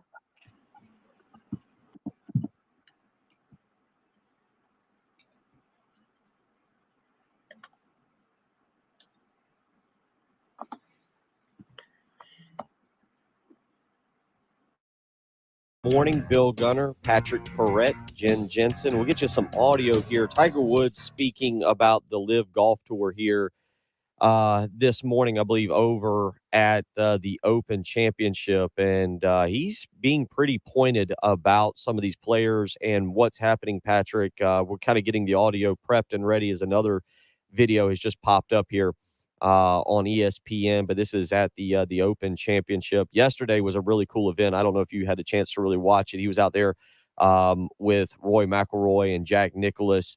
They had a little champions kind of challenge that took place, and it was really cool. I had the TV at my house on and was watching live from the Open, and they were showing a bunch of these guys. So let's listen a little bit here, because obviously the LIV Golf Tour, tomorrow morning we'll have Kyle Thompson on at 8 o'clock to talk about this. But here's Tiger. Here's the first segment talking a little bit about the LIV Golf Tour and how he sees players heading over to the LIV Golf Tour. These players are doing for, guaranteed money. What is the incentive to practice? What is the incentive to go out there and earn it in the dirt? You're just getting paid a lot of money up front and playing a few events and playing 54 holes. They're trying to, playing blaring music and have all these atmospheres that are different. I just don't see how, 54 holes. I can understand 54 holes is almost like a mandate when you get to the senior tours. The guys are a little bit older and a little more banged up. But, when you're at a young age, and some of these kids, there really are kids, who are gone from amateur golf into that organization. 72-hole tests, are part of it. I mean, we used to have 36-hole playoffs for major championships. That's how it used to be. 18-hole U.S. Open playoffs. That's. I just don't see how that move is positive in the long term. Tiger Woods there. Again, very interesting, Patrick. And you hear that. And, I'm not telling anybody that they can't go and make money on this tour. And then certainly there is also the political aspect of it, which a few people have weighed in on. And I get it. But Patrick, you hear him talking about almost like the good of the game, the competitiveness of the game. And what do you take away from that? Well, he's right. But does Pat Perez care? Like, we just talked about the video of Pat Perez singing hammered on the LIV Golf Tour. Yeah, after shooting 80 and coming home with $900,000, he's got no incentive to practice. He doesn't care. He's getting the guaranteed money, but he knows he's not good enough to win championships anyway. So, I mean, we talked about the John Rahm clip where he basically said, look, this is what I believe golf is: 4 holes, playing against the best in the world. I want to compete. I want to be the best. I care about legacy. I don't care about money. I respected John Rahm more for that, but not everybody's built that way. Like Brooks Koepka doesn't strike me as that kind of golf fanatic and golf lover and competitor. Like Brooks is a really good golfer. He's really physically gifted and good at golf. He doesn't love golf. He doesn't care about being the greatest golfer of all time. He wants to play majors and he wants to make a lot of money. That's totally fine. Do I respect Jon Rahm as a competitor more than I respect Brooks Koepka? Yeah, absolutely. But do I blame Brooks Koepka for wanting to live a more relaxed life and taking $100 million and not having to work as hard? I can't blame him because, listen, I'm pretty lazy too. I would love to just fly on private jets and not have to work as much. It's pretty awesome. So I agree with Tiger. I agree with Jon Rahm. I respect them both more because they choose to be on the more competitive tour. I respect Rory McIlroy and guys like that and Justin Thomas for saying, I want to compete against the best. But there's a lot of money and a lot less work, and I'm not going to blame anybody for doing that. It's very understandable. Here's the other part of what Tiger Woods had to say this morning over there. There's a lot of audio coming out because obviously the press conference is taking place this morning, given the 6-hour difference. But here's a little more of what Tiger Woods had to say earlier this morning. As far as the second part of your question about the players who have chosen to go to live and to play on to play there, I disagree with it. I think that what they've done is they've turned their back on what has allowed them to get to this position. Some players have never got a chance to even experience it. They've gone right from the amateur ranks right into that organization, and never really got a chance to play out here and what it feels like to play a tour schedule or to play in some big events. And who knows what's going to happen in the near future with world ranking points, the criteria for entering major championships. The governing body's going to have to figure that out. And some of these players may not ever get a chance to play major championships, and that is a possibility. We don't know that for sure yet. It's up to all the major championship bodies to make that determination, but that is a possibility that some players will never ever get a chance to play in a major championship, never get a chance to experience this right here. Walked out in the fairways at Augusta National. I mean, that to me, I just don't understand it. Tiger Woods, again, talking this morning over at St. Andrews at the Open Championship. Really, really interesting stuff. We'll play more of this tomorrow as audio kind of comes out. Rory McIlroy also being interviewed today and saying that it's better for the sport if the Open winner is not from the Live Golf Series.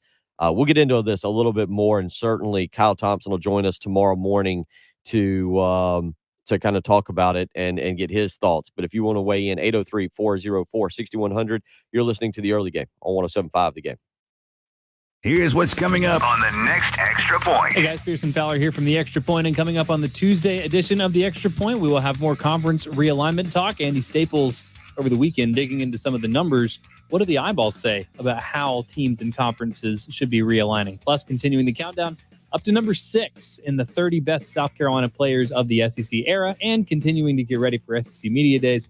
I have a fun poll question for you. That and more coming up on The Extra Point. The Extra Point with Pearson, Preston, and Gamecock Central. 9 a.m. to noon on your home of the Gamecocks. 107.5 The Game. 107.5 The Game traffic from the Shepherd's Glass Traffic Center. Shepherd's Glass, a true reflection of quality. shepherdsglass.com.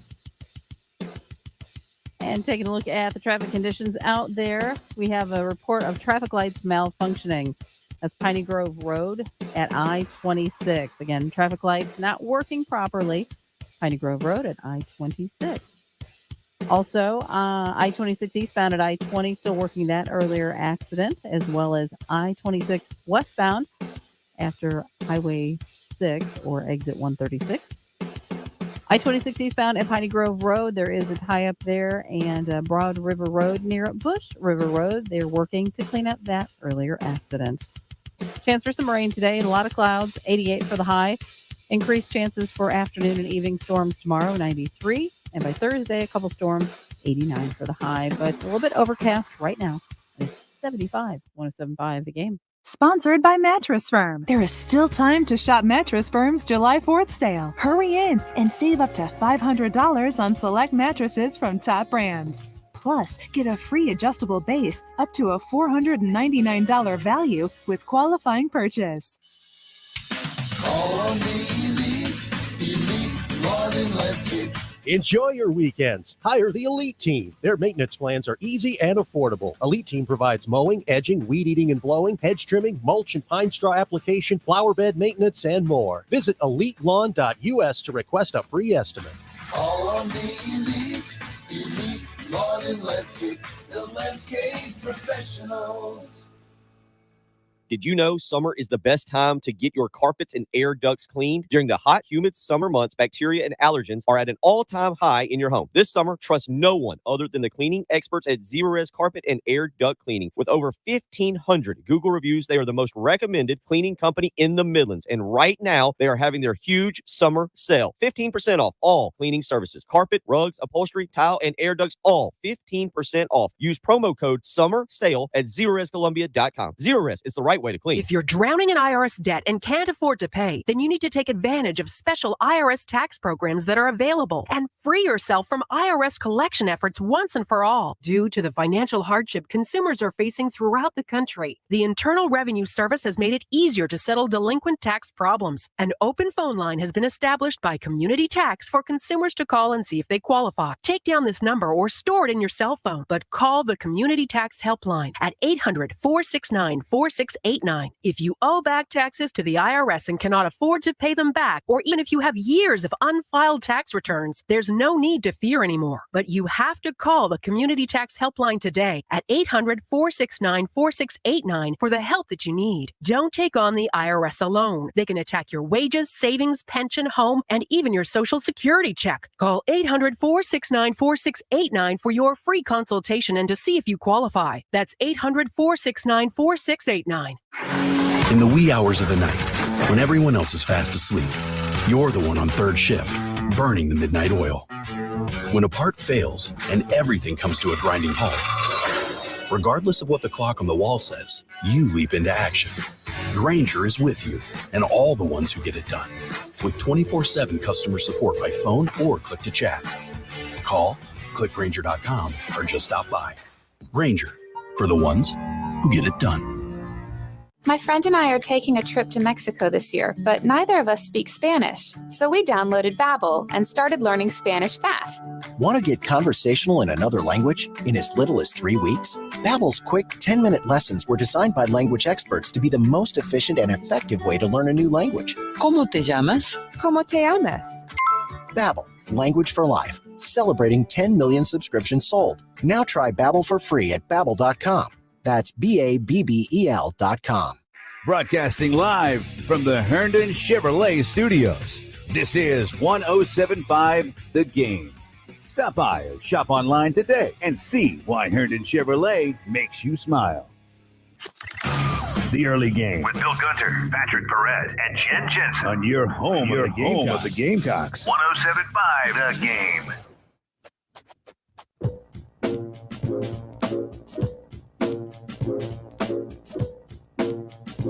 Final segment of the program tomorrow morning. Tony Annan will be in with us for a little bit to hang out. He is back from his family trip. Went and saw the family over in England. We'll get his British Open thoughts. We'll also some interesting movement in the MLS. Patrick, is it Gareth Bale? It's not Gareth. Okay, I always want to call him Garth, but it's Gareth Bale joining the MLS, and then. Yeah, I'm going to see him on Sunday. Gareth Bale? Yeah. Then look forward to you and Tony Annan chopping it up a little bit, talking a little MLS. The other one, and I'm interested to get your take on this because you're familiar with Wayne Rooney. I'm semi-familiar with Wayne Rooney. I feel like this is a big score, getting a name like that to come over and be a coach over here in the MLS. He'll be at the DC United, and I think that's actually a pretty good thing. It is a huge move. He was a player for DC United for a year and a half. His family or his wife wanted him to come back, so he left early, went to be a player coach at Derby County in England, in the second league in England, and ended up coaching them last year, and they did fairly well. And now he's coming back to coach DC United, who was last place in the MLS right now, and they desperately need that. They need an infusion of talent, and Wayne Rooney is the type of name for them that can attract huge names to the MLS because he's got incredible relationships all over the world. He's one of the best players in the world for a long time. Been playing English Premier League soccer since he was 16 years old. So it's a sweet name to have. I'll love to see him on the sideline. Whenever I can catch a DC United game, I'll go watch them. Hopefully he can make them better. It's one of the biggest names in the soccer world, so it's pretty cool. Yeah, we'll get into that. Tony Annan tomorrow. Kind of an interesting little thing happening there.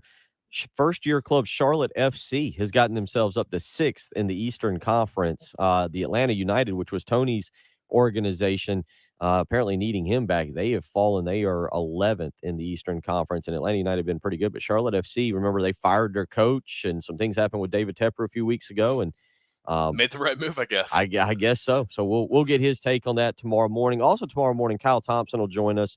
And Patrick, we will get more into this Live Golf Tour because I think you're going to hear more today. Tiger Woods speaking the way he has this morning over there. You know, we've kind of joked about it. Tiger, during the majority of his playing career, could be very kind of boring, kind of stay out of controversial issues. This is obviously very polarizing. But to hear Tiger be kind of as blunt and as strong as you just heard him in those two little segments of interviews, and we'll replay them again tomorrow. I'm kind of blown away by it. I mean, he's on. It's not that controversial though if you're on his side. You mean if you're on the PGA? And he didn't even get into the politics of it. He didn't even get into the controversial aspect of it. He just said, "Look, this is what we used to do. We used to grind. We used to play 18-hole playoffs, and you guys are scared of a 4th day of golf." Like that's all he only talked about from a golf aspect. Well, no, I mean, but that's where he's going to come from, which is totally understandable, and that's to an extent what I'm trying to keep it up, because he also talked about not being able to play in majors, not being able to walk down. I mean, look, one thing say a lot about Tiger. One thing is Tiger Woods holds the game of golf in very high. He holds it to a very high standard. And he holds the traditions, the courses, and that was what I took. That's part of it. I knew that prior. We should all know that. But one of the things that, again, I took away from listening to him talk there is that the tradition, being able to walk down the fairway at Augusta or go over and play the British Open, play the Open, means something to him. And kind of his way of saying it is, like, you know, there could be things that happen where these players are not able to play these majors. I think it's interesting to hear him take such a public stance. And the one thing that I also see happening here is Rory McIlroy is kind of coming in behind him now and speaking out pretty strongly as well. Yeah, but guys have done this already. But the only thing I don't agree with Tiger on is the loyalty to the PGA thing. Like, I guess Tiger feels a different way about it because he's the reason that all these guys are making so much money on the PGA Tour to begin with. But to be like, you're turning your back on the reason that you were able to even get this money, get to this level to begin with. Like, no, Brooks Koepka didn't get the live offer because of the PGA Tour. He got it because he's incredible at golf. Like, that's the one thing that I don't agree with these PGA guys with. Like, you need to be loyal to the PGA Tour. Like, who cares? Just because you guys grew up loving golf, maybe Brooks Koepka didn't grow up watching Arnold Palmer, Jack Nicklaus playing the Masters and fall in love with the sport of golf. Like, he doesn't care. He's just really good at golf. He said himself he broke his nose or else he would have played a contact sport. He doesn't like golf. He's just really good at it. So, like, if that's how you feel, that's fine. Like, I don't ask. I think he's less competitive, and I maybe respect him a little bit less as a competitor and an athlete, but I don't blame him for it. I don't care. That'll do it for us. Again, tomorrow morning, Tony Annan will join us. Kyle Thompson will join us. Thursday morning, Brad Crawford will really start to get you ready for SEC Media Day, and Kerry Tharp on Thursday as well. I'm pretty sure that it's been proven now that Reggie Anderson has tested positive for PEDs, and that's how he's picking these NASCAR winners, Patrick. Is that what we're going with?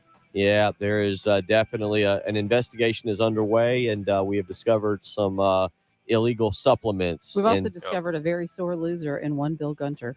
I'm just look. There's a there is a tradition and a respect I have for our pick'em contest, and I'm not sure Reggie Bill is holds the adhering. NASCAR pick'em in high esteem. I do. Yes. I do. Reggie's When he embarrassing it. wins. When he wins. We're taking a 21-hour break. We need it after today. Y'all have a great rest of the day. We'll see you tomorrow. Gamecocks, Braves, the NFL with live.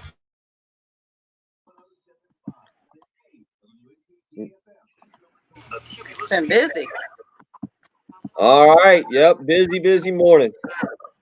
Good stuff again. I really almost made it through the summer. It's gone a little bit smoother than I expected. Yep, there's been plenty of content. Thank you, golf. Yeah, golf Thank you, and Liz Thorne, Big Ten. Yeah. all right, everybody. Chuck, All Hope, right, DC, everybody. Greg, y'all all have a great day. We will see you in the morning. See you guys.